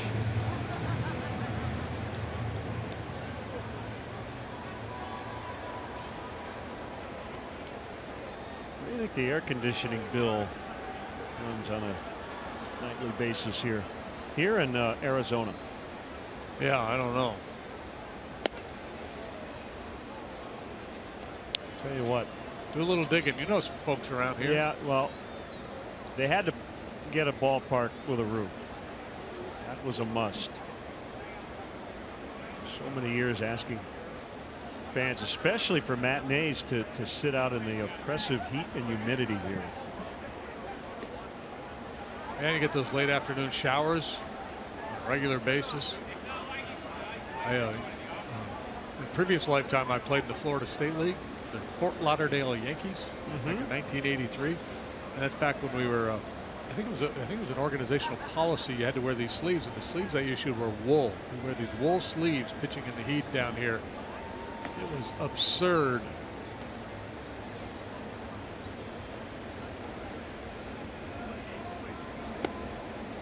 About 1,000 degrees. And before I had contacts and I wore my glasses, I'd be dripping with sweat and steam, and about every third pitch I'd have to pull a swath of towel out of my back pocket to clean my glasses and wipe the sweat off the hands. Guys hated playing behind me. Yeah, they say it rains in South Florida every day. It's just a matter of where. You know, you can have a massive downpour, about a half hour. Just looks like the world's going to end. And you call your wife or your buddy 10 miles away, and they go, "Yeah, sun's out. It's fine. Everything's good here. I can't even drive. I can't see 5 feet in front of me." Ground ball picked by Baez. Russell double play. That was pretty. 4 to 6 to 3. That'll take us into the 7th. 8-1 Cubs.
to add to it. The highlight reel. How about this double play? Got a real nice hop in order to turn it.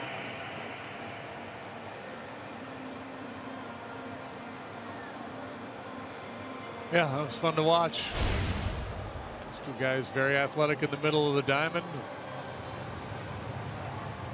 If you want to pick at nits, well, Avi probably should have pulled that ball with his hand out of the glove and made the underhand toss.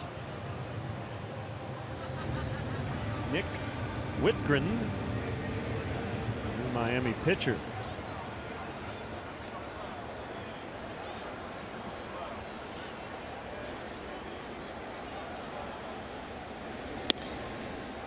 Strike to Happ. 3 hits, all singles. First career steal in the 5th.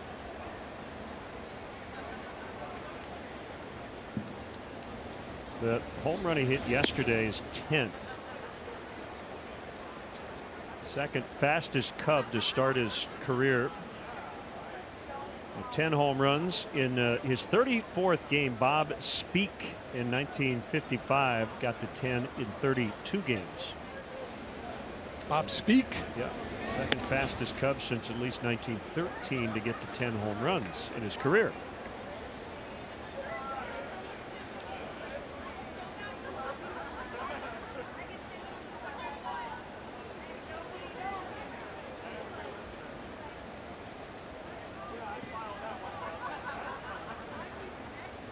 Speak did not have a very long career. Cubs and Giants. They're ended in 1959 at age 28. One away, 7th inning. Now Almora.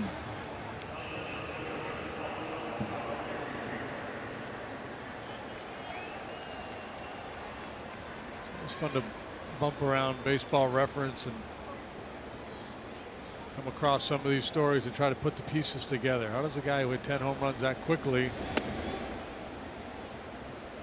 end up, you know, I think they say he hit 21 home runs the rest of his career over 3 seasons. Maybe he had some injury issues. Maybe the league made some adjustments and he wasn't able to adjust back. It's also part of the Schwarber story. You know, he did all these mythic things, so he got everybody's attention with that prodigious power. So, you know, everybody around the league was like, okay, we gotta find some holes for this kid, try to exploit it. And this year it was a lot of elevated fastballs. That will be part of his challenge going forward, to not so much to handle that pitch, but to be able to lay off of that pitch. The maturation of a hitter is realizing what you can handle, what you cannot.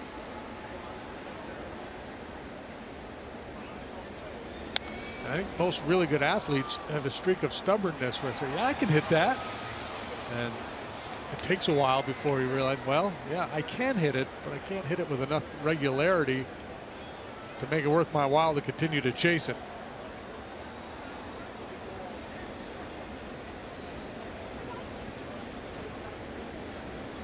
Hank Sauer got injured. That's what gave Speak his opportunity. In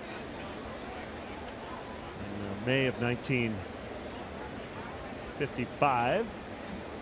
Over 10 times in his first 90 at bats. According to Baseball Reference, called strike 3. After his career, he went into the bowling business in Springfield, Missouri, which is where he was from, and he entered the insurance business in Kansas. He helped found the American Family Life Company, operated it for 31 years. Oh, wow. Just had better things to do. Hey folks, a Grammy Award-winning Rock and Roll Hall of Fame inductees Green Day will make their performance debut at Wrigley Field on Thursday, August 24th. The band stopped at the Friendly Confines as part of their Revolution Radio Summer Tour. Tickets are available now at Cubs.com/Green Day. There they are. Get your tickets now. Thursday the 24th. Wrigley will be rocking.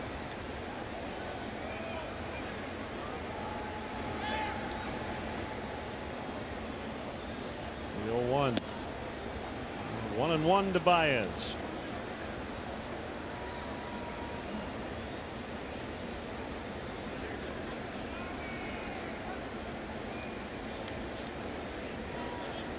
Speak was traded for Bobby Thompson in 1957. That's how he got to the Giants.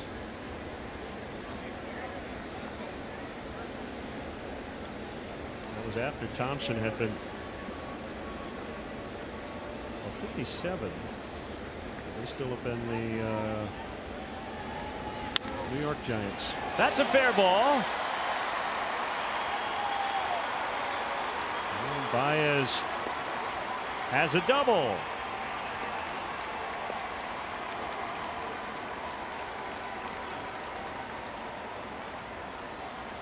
Second reach for Javi tonight. He walked back in the second. Oh, it was ultimately an intentional walk after he worked a 3-0 count. He went ahead and put him on. He lined out last time. This time he hits it hard and nobody there to make a play on him. He's able to cruise on into second base. Give Arrieta a shot.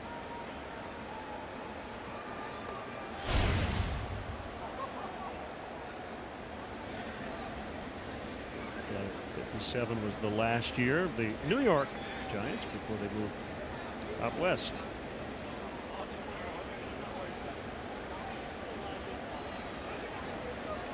He was traded in April of '58 after the Giants had moved.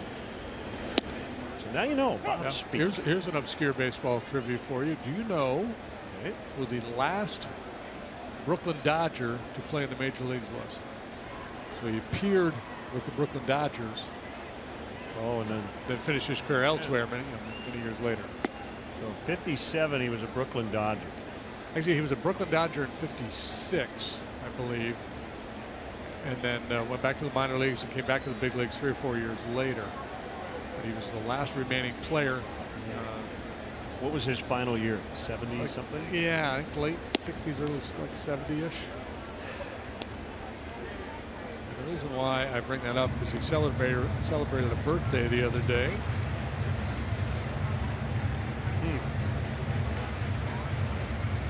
Is it a household name? Depends on where you live. Whose house you're in. He had a nice career, played a long time.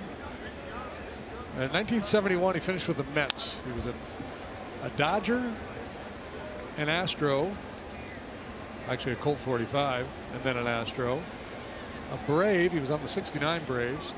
He finished his career with the Mets in '71. Went to the same high school in Brooklyn as Sandy Koufax.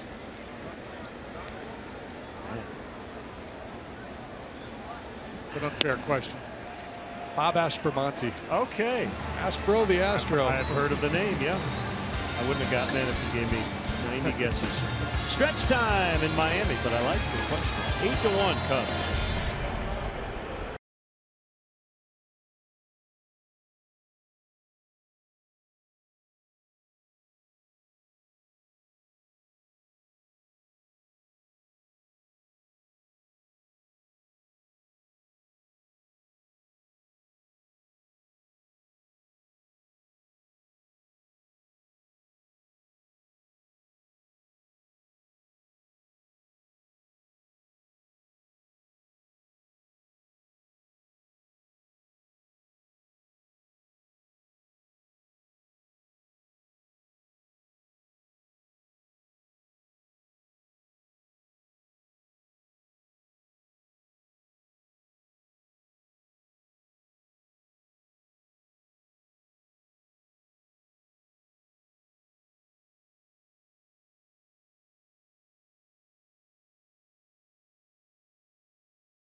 Jake Arrieta continues on.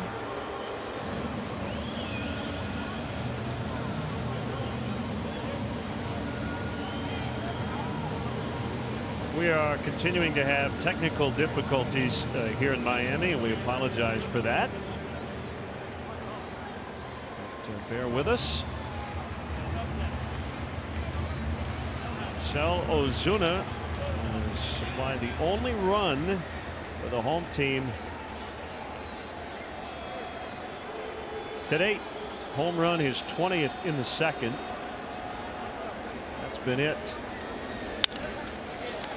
Lined, and that's an out as Bryant makes the catch.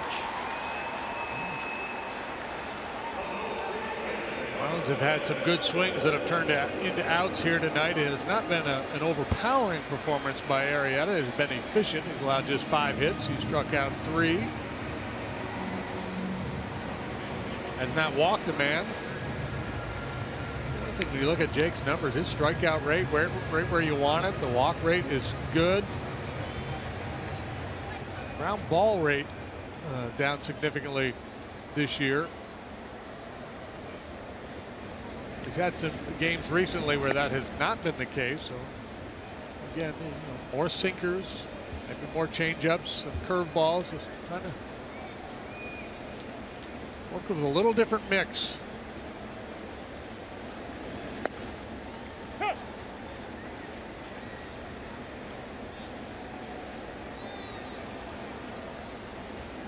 Moore has grounded out and struck out looking.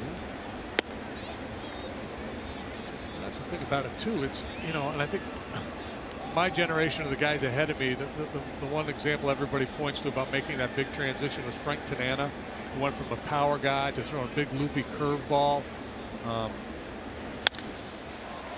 Feathered out into left for a base hit. What we're seeing with Jake isn't that drastic. He still has, major league average fastball, if not a little bit better. He just doesn't have that big plus fastball that he had a couple of years ago. So that, coupled with the other mix of pitches, he certainly has enough to continue to be a top of the line starting pitcher. Well, the sinker at 92 he threw to get a called strike. You can go to the Hall of Fame with that pitch every day if you locate it right where he did. Right. You don't need 96. Realmuto a double, a single. He was caught stealing at third. And chops one to Bryant. Baez, and they can't turn it as Realmuto again. He doesn't just run well for a catcher, he runs well. Period. Thursdays in June, Potawatomi presents Summer Treasures, the $150,000 blockbuster. Play with your club card to win up to 10 grand. Summer Treasures this June only at Potawatomi Hotel and Casino. Learn more at paysbig.com.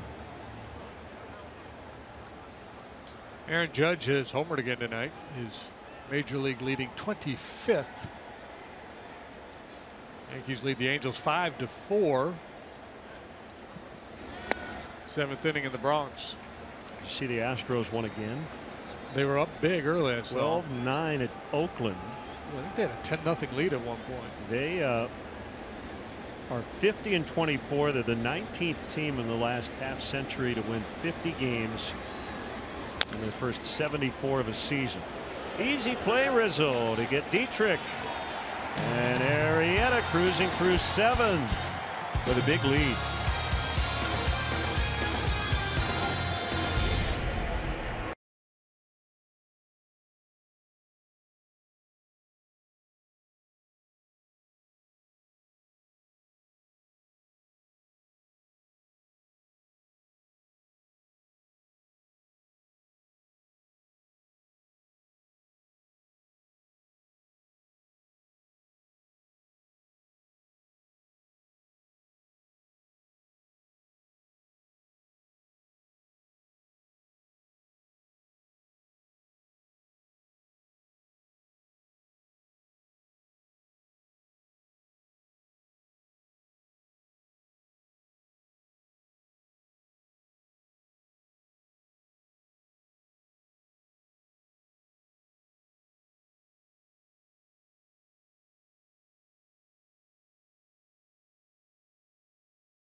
now at eclicklending.com. eClick is located right here in Chicagoland and rated A+ by the Better Business Bureau. eClick Lending.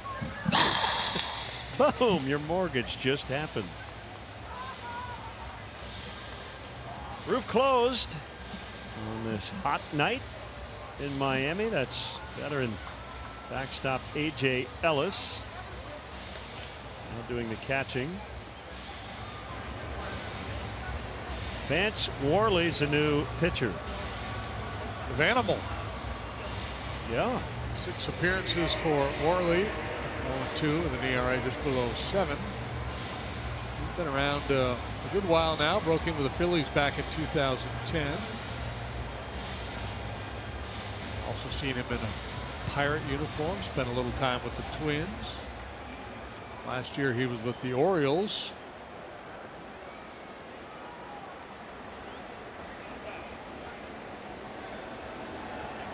Bounced around between AAA and the big leagues. All 33 and 32 lifetime with a .385 earned run average.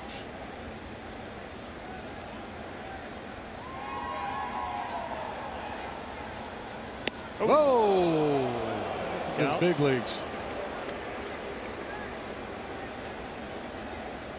Now hit one in the gap.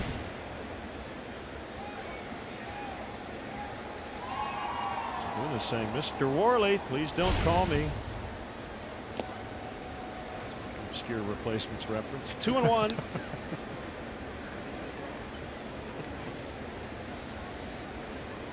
Major league debut for Mark. As an RBI, stolen base, looking for that first knock.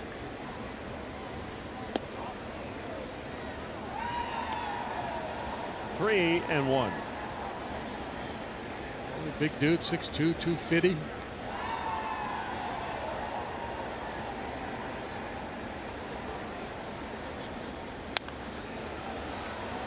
He looks hitterish tonight. I think he's going to get that first hit right here.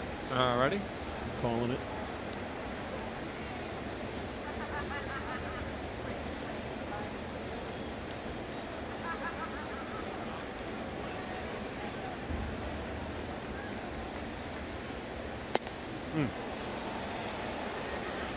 All right. Got to make a call every now and then. Yep.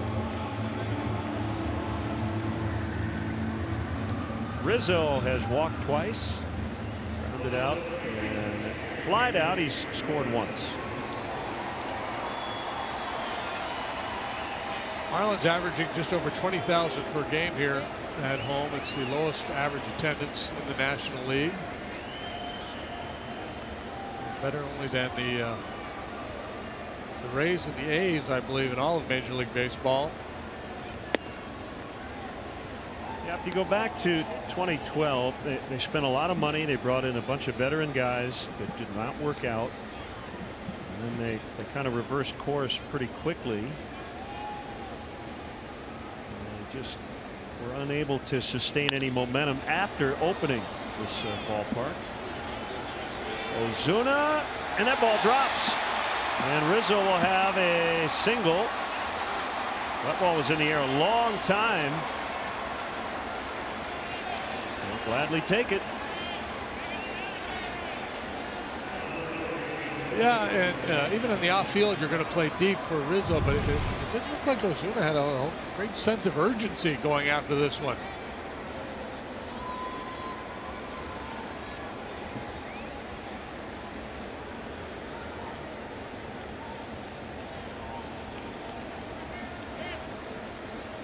Second, he kind of backed off.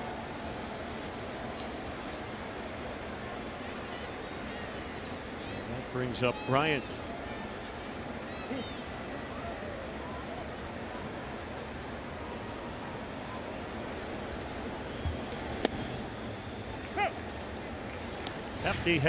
Hefty home run time.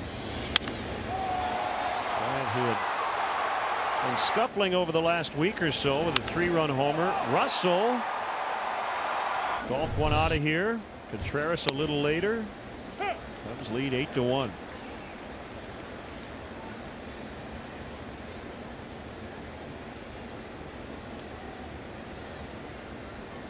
Cubs here for 4. They played a 4-game set here last summer, dropped 3 out of 4 to the Fish.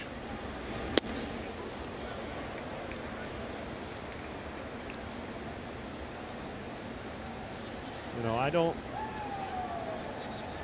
certainly have the answers here to baseball in Florida, and I don't know if anybody does. It's not necessarily our job to figure it out. Bryant hustling down the line. That'll be an infield hit. Well, those 2 knocks. Yeah. It's your night. Very dangerous hitters. A little flare to left, a slow roller, and they both turn into knocks. Yeah, I don't know. It's you know, Tampa Bay, they don't draw. They don't draw here. Both places have a roof. They're looking for a new ballpark. It's in St. Pete or Tampa. Whether or not they get one remains to be seen. TV ratings always pretty good.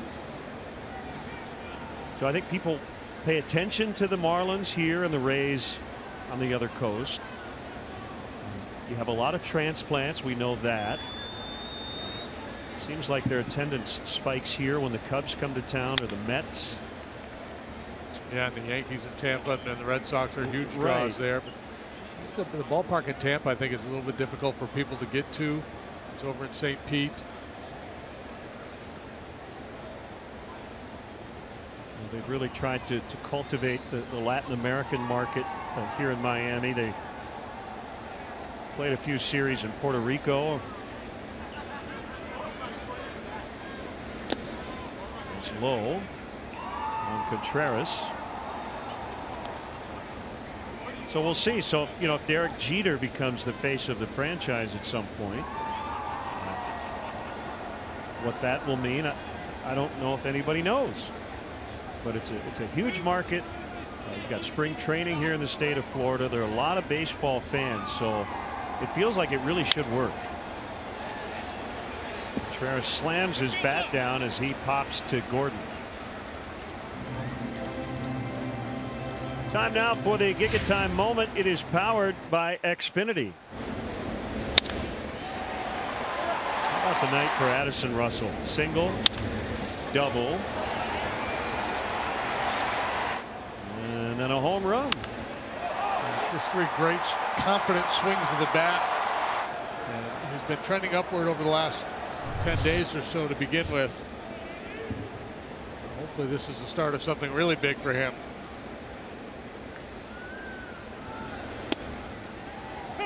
Fly to right his last time up, so he's 3 out of 4.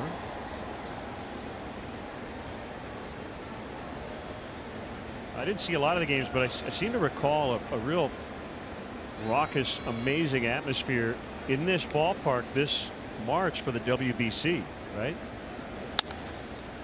So they're trying to maybe get that vibe here for the Marlins at some point, as Rizzo will score. No chance for the triple, though, because Chris Bryant is at third. Russell, a 4-hit night, 3 for extra bases, 9-1.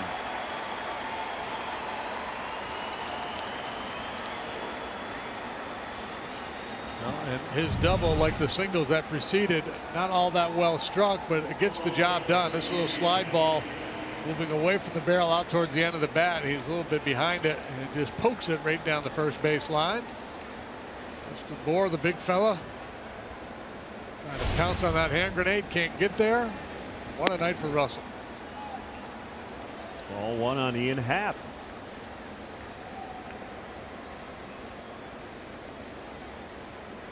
So the second time in his young career he's had a 4-hit performance. Happ to deep right. Stanton can't make the catch. 2 runs will score. It's a double for Happ. 11-1. He's got 4 hits. How about the damage from those 2 guys here tonight? That one sounded a little thin off the bat. I think he broke his cracked his bat. Yeah, I think he did. Not the best of routes by Stanton out there in right field either. Maybe he was fooled by it. This is again a slider or cutter moving in on the hands of Happ. 11 runs on 15 hits. They had 2 runs on 2 hits against the San Diego Padres yesterday. Popped up Almora. Bohr to end the threat, but the Cubs get 3 on 4 hits and lead by 10 late.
Arrieta went 7, gave up a run on 6 hits, didn't walk anybody, 3 strikeouts. And here's Brian Gunsing to JT Riddle, and a swing and a miss. Brian pitched in the game yesterday and gave up the game tying home run to Eric Ibar.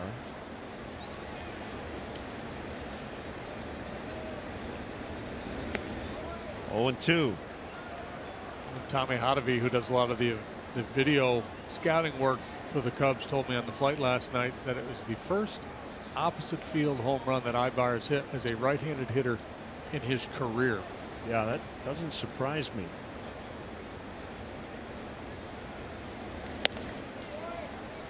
I mean, there's just some weird happenings in that ball game. Craig Stammen forced into action due to an injury to the starting pitcher. Hit a double, scored a critical run. The winning run came in on a bases loaded walk to Luis Torrens, a Rule 5 guy who hadn't played above A ball. Uehara walked him in. Koji, great command, usually can throw a strike whenever he needs to. Yeah, that one stung a bit. Certainly a game I felt was in hand after Happ hit the home run. But they bounced back tonight, leading 11-1.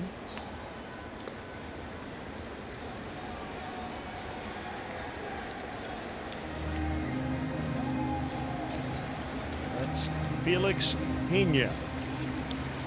Yeah, and nice to have a game like tonight with the big lead and the outstanding effort by Arrieta to save the number of outs your bullpen has to record and allow you to rest some of those valuable arms out there. They used a bunch of relievers in the ball game yesterday. 6 guys in the bullpen worked in the ball game yesterday, so there was 3 or 4 at least down, unavailable for this game. The effort of Arrieta and the work by the hitters made that irrelevant.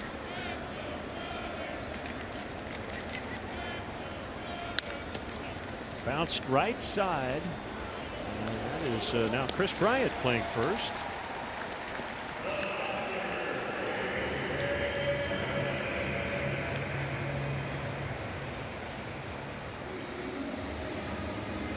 Okay, Bryant first, Happ second, Bias third, Jay left. I want to welcome those viewers who watched the White Sox wait 4 hours and 50 minutes for the first pitch in Minneapolis, and then they beat the Twins 9-0. It's been a good night for Chicago teams. 9-0 White Sox. Cubs lead here in Miami 11-1.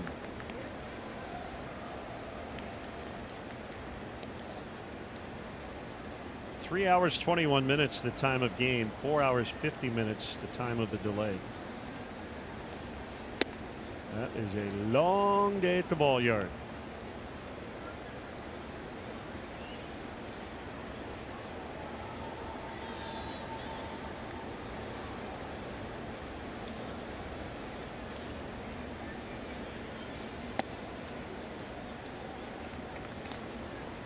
Two and one on Ellis, his first plate appearance. He broke up that Scherzer no-hitter in the 8th yesterday.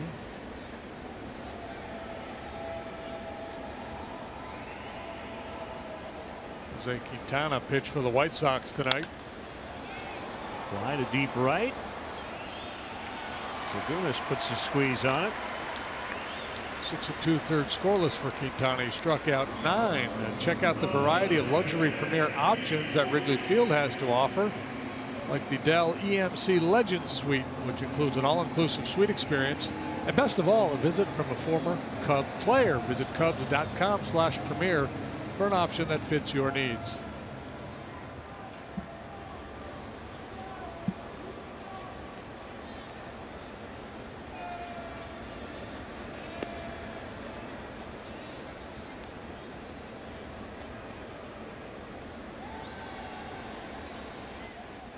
Abreu, Frazier, and Davidson all homered for the White Sox in that game. Numbers 13, 12, and 17, respectively.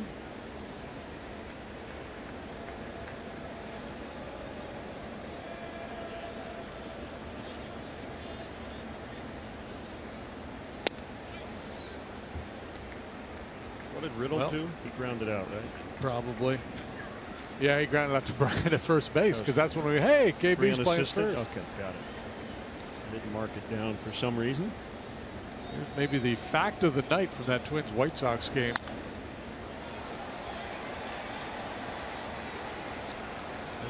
This is scintillating stuff here. The Twins used 4 relievers in succession whose last name begins with the letter B. Really? Yeah. Boschers, Belisle, Breslow, and Buzinitz, or Buzinitz, or Businitz.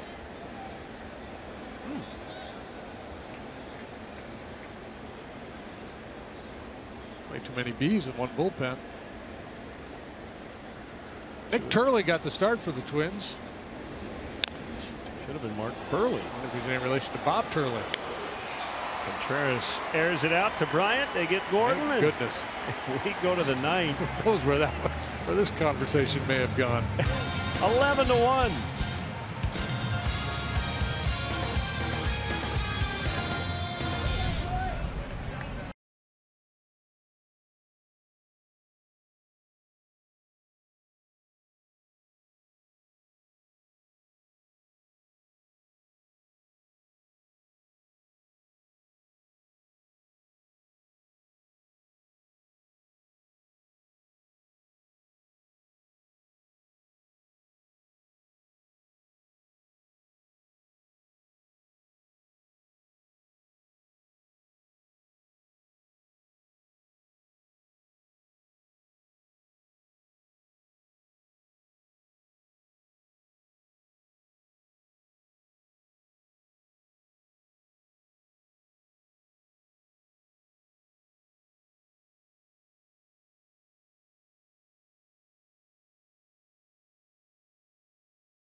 Live with the MLB.com at-bat mobile app. Stay connected to the game's best players all season long with game day, live game video highlights, radio broadcasts, stats, news, and more. Download MLB.com at-bat today. It's your #1 app for live baseball.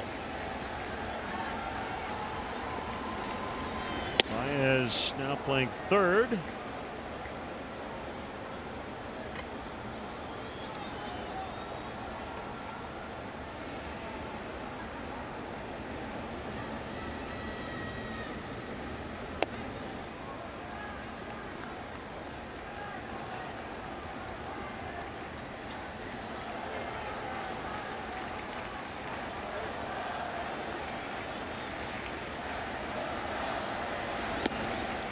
Cubs have not played a lot in this ballpark. Opened in 2012, 7-10 going into tonight. The previous high in terms of runs scored for the Cubs here is 6.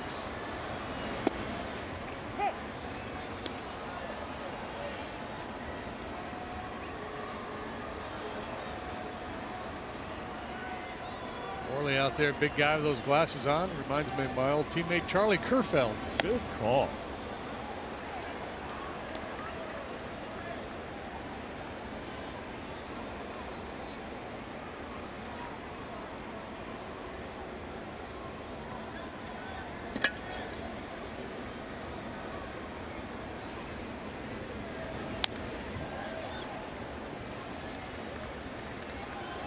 I've been sitting on this note all week. Tadahito Iguchi.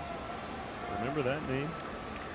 Vaguely. He was with the White Sox. Oh yeah. 2005 and won the World Series. He's going to retire after this season. He's back playing in Japan. 42 years old now. He has announced that he will retire following the season. So it probably goes down as he was still playing file, but yeah. He started his career in 1996.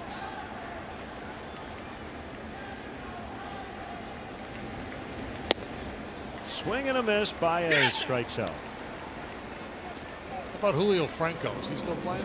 I thought he was trying to come back in some independent league. He's in his 50s now, right? Maybe he was managing. I don't know.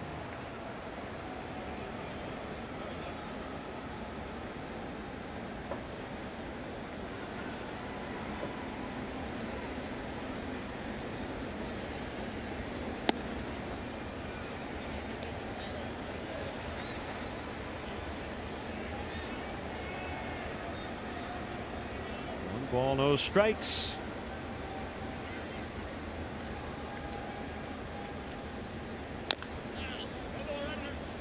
The Miami guy, John Jay.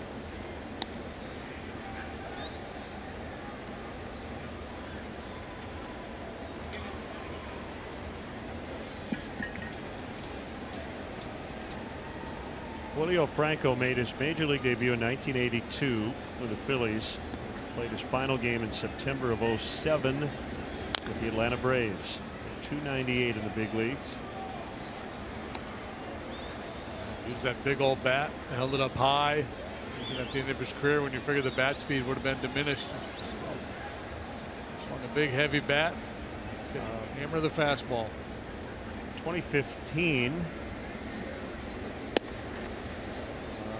He played. He was hired by the Ishikawa Million Stars, the Japanese independent baseball league, the Baseball Challenge League. As a player manager, he did not think he would play, but early in the season he appeared in 10 games because of an injury. So 2015. So he was born in August of '58. If you do the math, 50 something. Late 50s. Yeah, 57-ish. Crazy.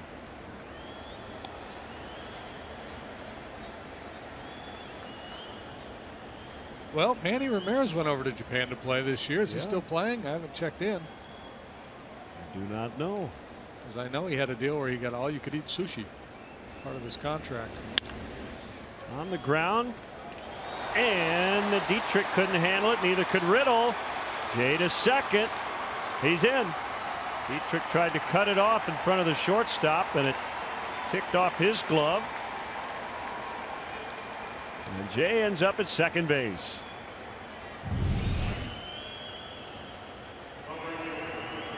Dietrich trying to stay low, and the ball took a little hop on him. Now they call this a single. I think it's got to be a double, right? Yeah, because there was no misplay in the outfield that allowed him to get to They're going second to have base. to change that to either a double or an error. You can't have. I'm calling it a double. Hey, here you go. Mark gets another chance.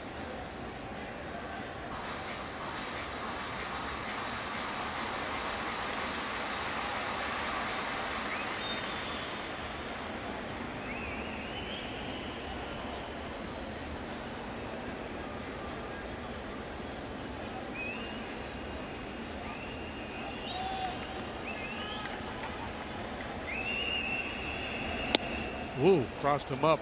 Boy, lucky to get a broken thumb.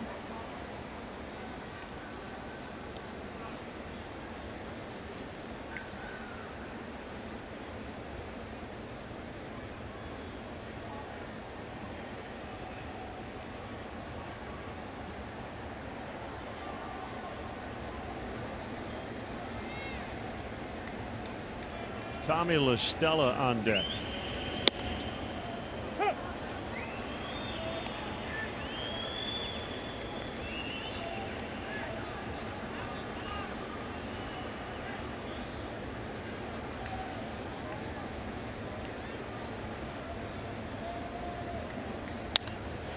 Fouled off.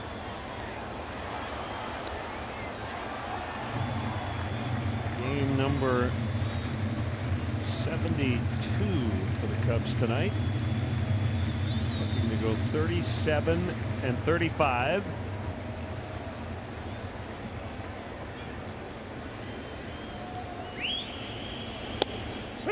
All strike three. An 0 for 5 debut, even though he did not get a run and stole a base in the first inning. And his team leading 11-1. So, assuming this holds up, Cubs will be 1-0 with Mark Zagunis in the lineup. Yeah, have a good plus minus. Stella.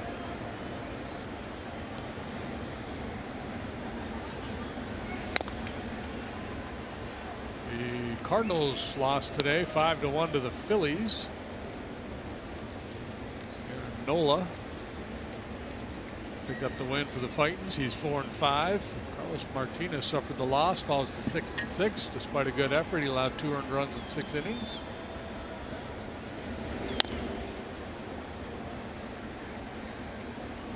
Freddie Galvis, Tommy Joseph went deep for the Phils.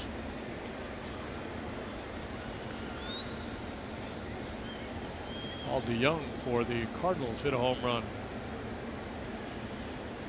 His 4th.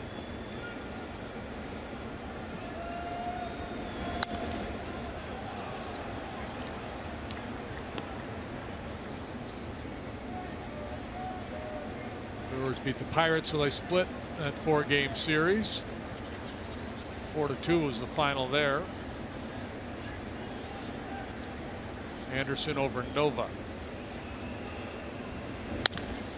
That's a fair ball. Grabbed by Bohr.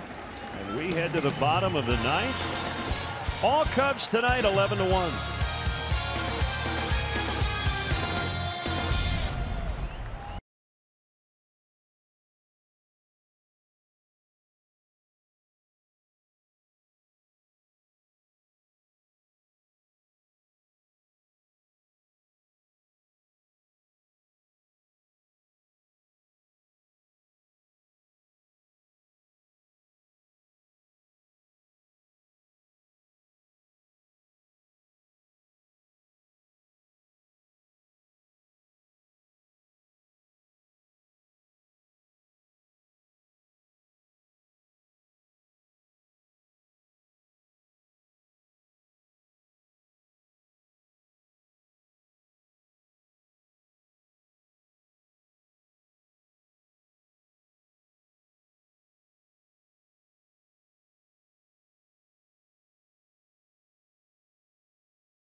Beverage Depot, and we can hand out a lot of toasts in this one. To Addison Russell, single, double, homer, fly out, double, 2 RBIs, 3 runs. Winnie's Beverage Depot, the official champagne provider of the Chicago Cubs. Love the good authoritative swings he was taking here tonight. Not feeling for the ball at all. Letting it eat, as they say. Whether they are. Felix Pena's going to pitch after a scoreless inning from Brian Dunsing. Felix will work for the 8th time. And then I've seen him bounce up and down between Iowa and Chicago at the big league level. Just 11 innings of work, 15 hits, 6 walks, 11 strikeouts. Dylan Floro also called up with the transactions today, so an 8-man bullpen right now for the Cubs.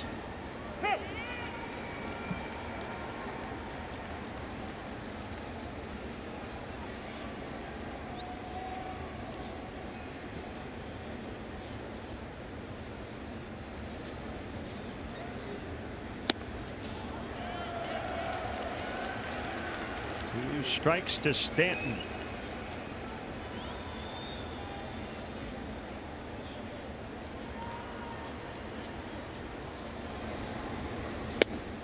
Struck him out. That's quick work of the Marlins slugging right fielder. They'll bring up Yelich.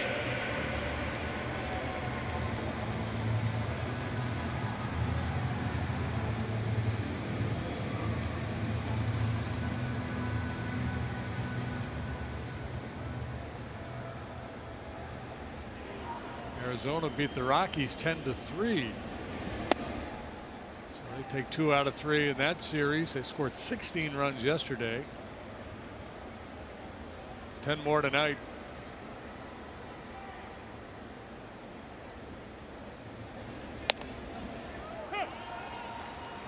Two good offenses, and boy, in those 2 ballparks, they're in Colorado right now, but the Diamondbacks, their ballpark in Arizona, it's good hitters park as well. So those 2 clubs get together, I'd like to see a lot of runs go up on the board.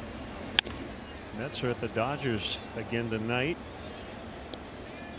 Dodgers have outscored New York 30-8 in the first 3 games. They've won 12 out of 13.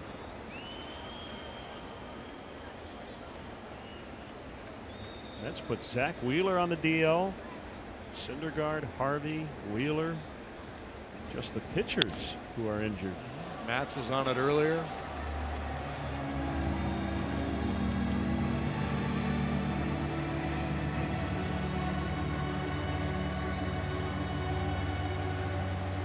That Arizona-Colorado game, the Senzatella kid that we've seen pitch so well, gave it up. He gave up 9 earned runs in 5 innings.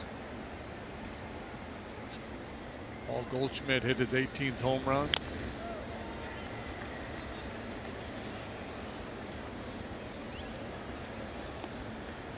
Goldschmidt, 3 out of 5 tonight. He drove in 4. He's batting .335, has a .448 on base percentage, a .620 slugging average.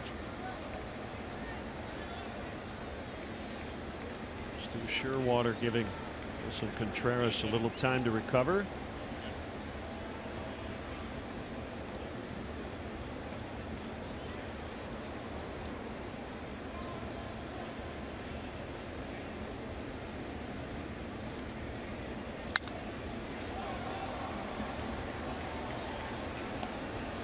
Week or so, the Cubs starting pitching's been pretty solid.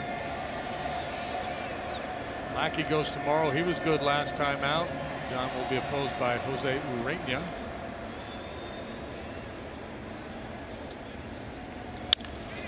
On the ground, right to Russell.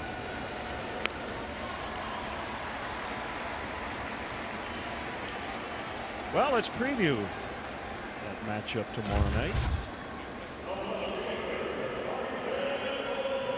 Urena at Wrigley. He's made 9 starts, 5-2 with a .364. Trying to get back to 500. He's going to have to take at least a couple of starts to get there. He's 5-7. ERA just below 5. He was a little bit above 5 prior to his last outing. 2 down, 9th inning. Ozuna flails at a ball. breaking ball. Oof. He's an intriguing guy. You know, we haven't seen him in high leverage situations. We haven't seen him very much at all, really, and kind of sporadic his usage pattern. Stuff is certainly there.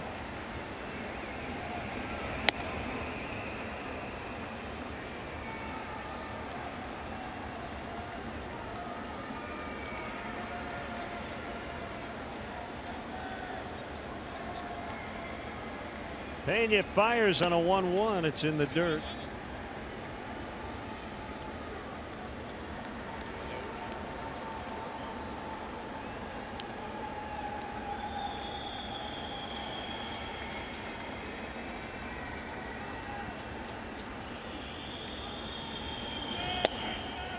Whoop, strike.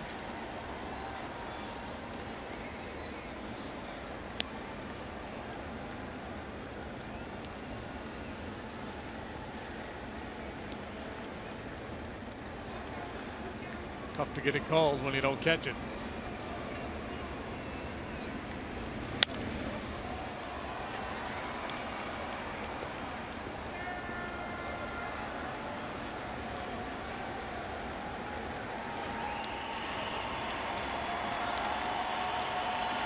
Count is full.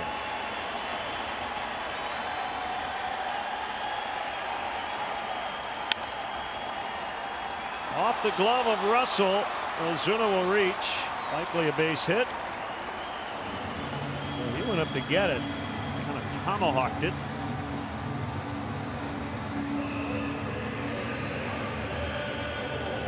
Marlins stay alive for at least another batter. That'll bring up Bohr. Ozuna winning it tonight, hitting .385 at his home ballpark.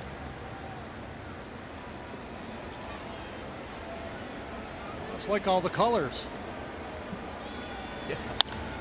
Popped him up. This should do it. Contreras makes the grab. Cubs win. Cubs blow him out. 11-1 the final. All kinds of good stuff this evening. Yeah, feel good win, boy, after a tough, frustrating loss yesterday to the Padres. That one-run ball game kind of got away from them, but the dominant performance here tonight. Offense, woof, man, did they ever swing the bats here? Arrieta, solid stuff. 7 innings of 1-run ball. It all came together tonight.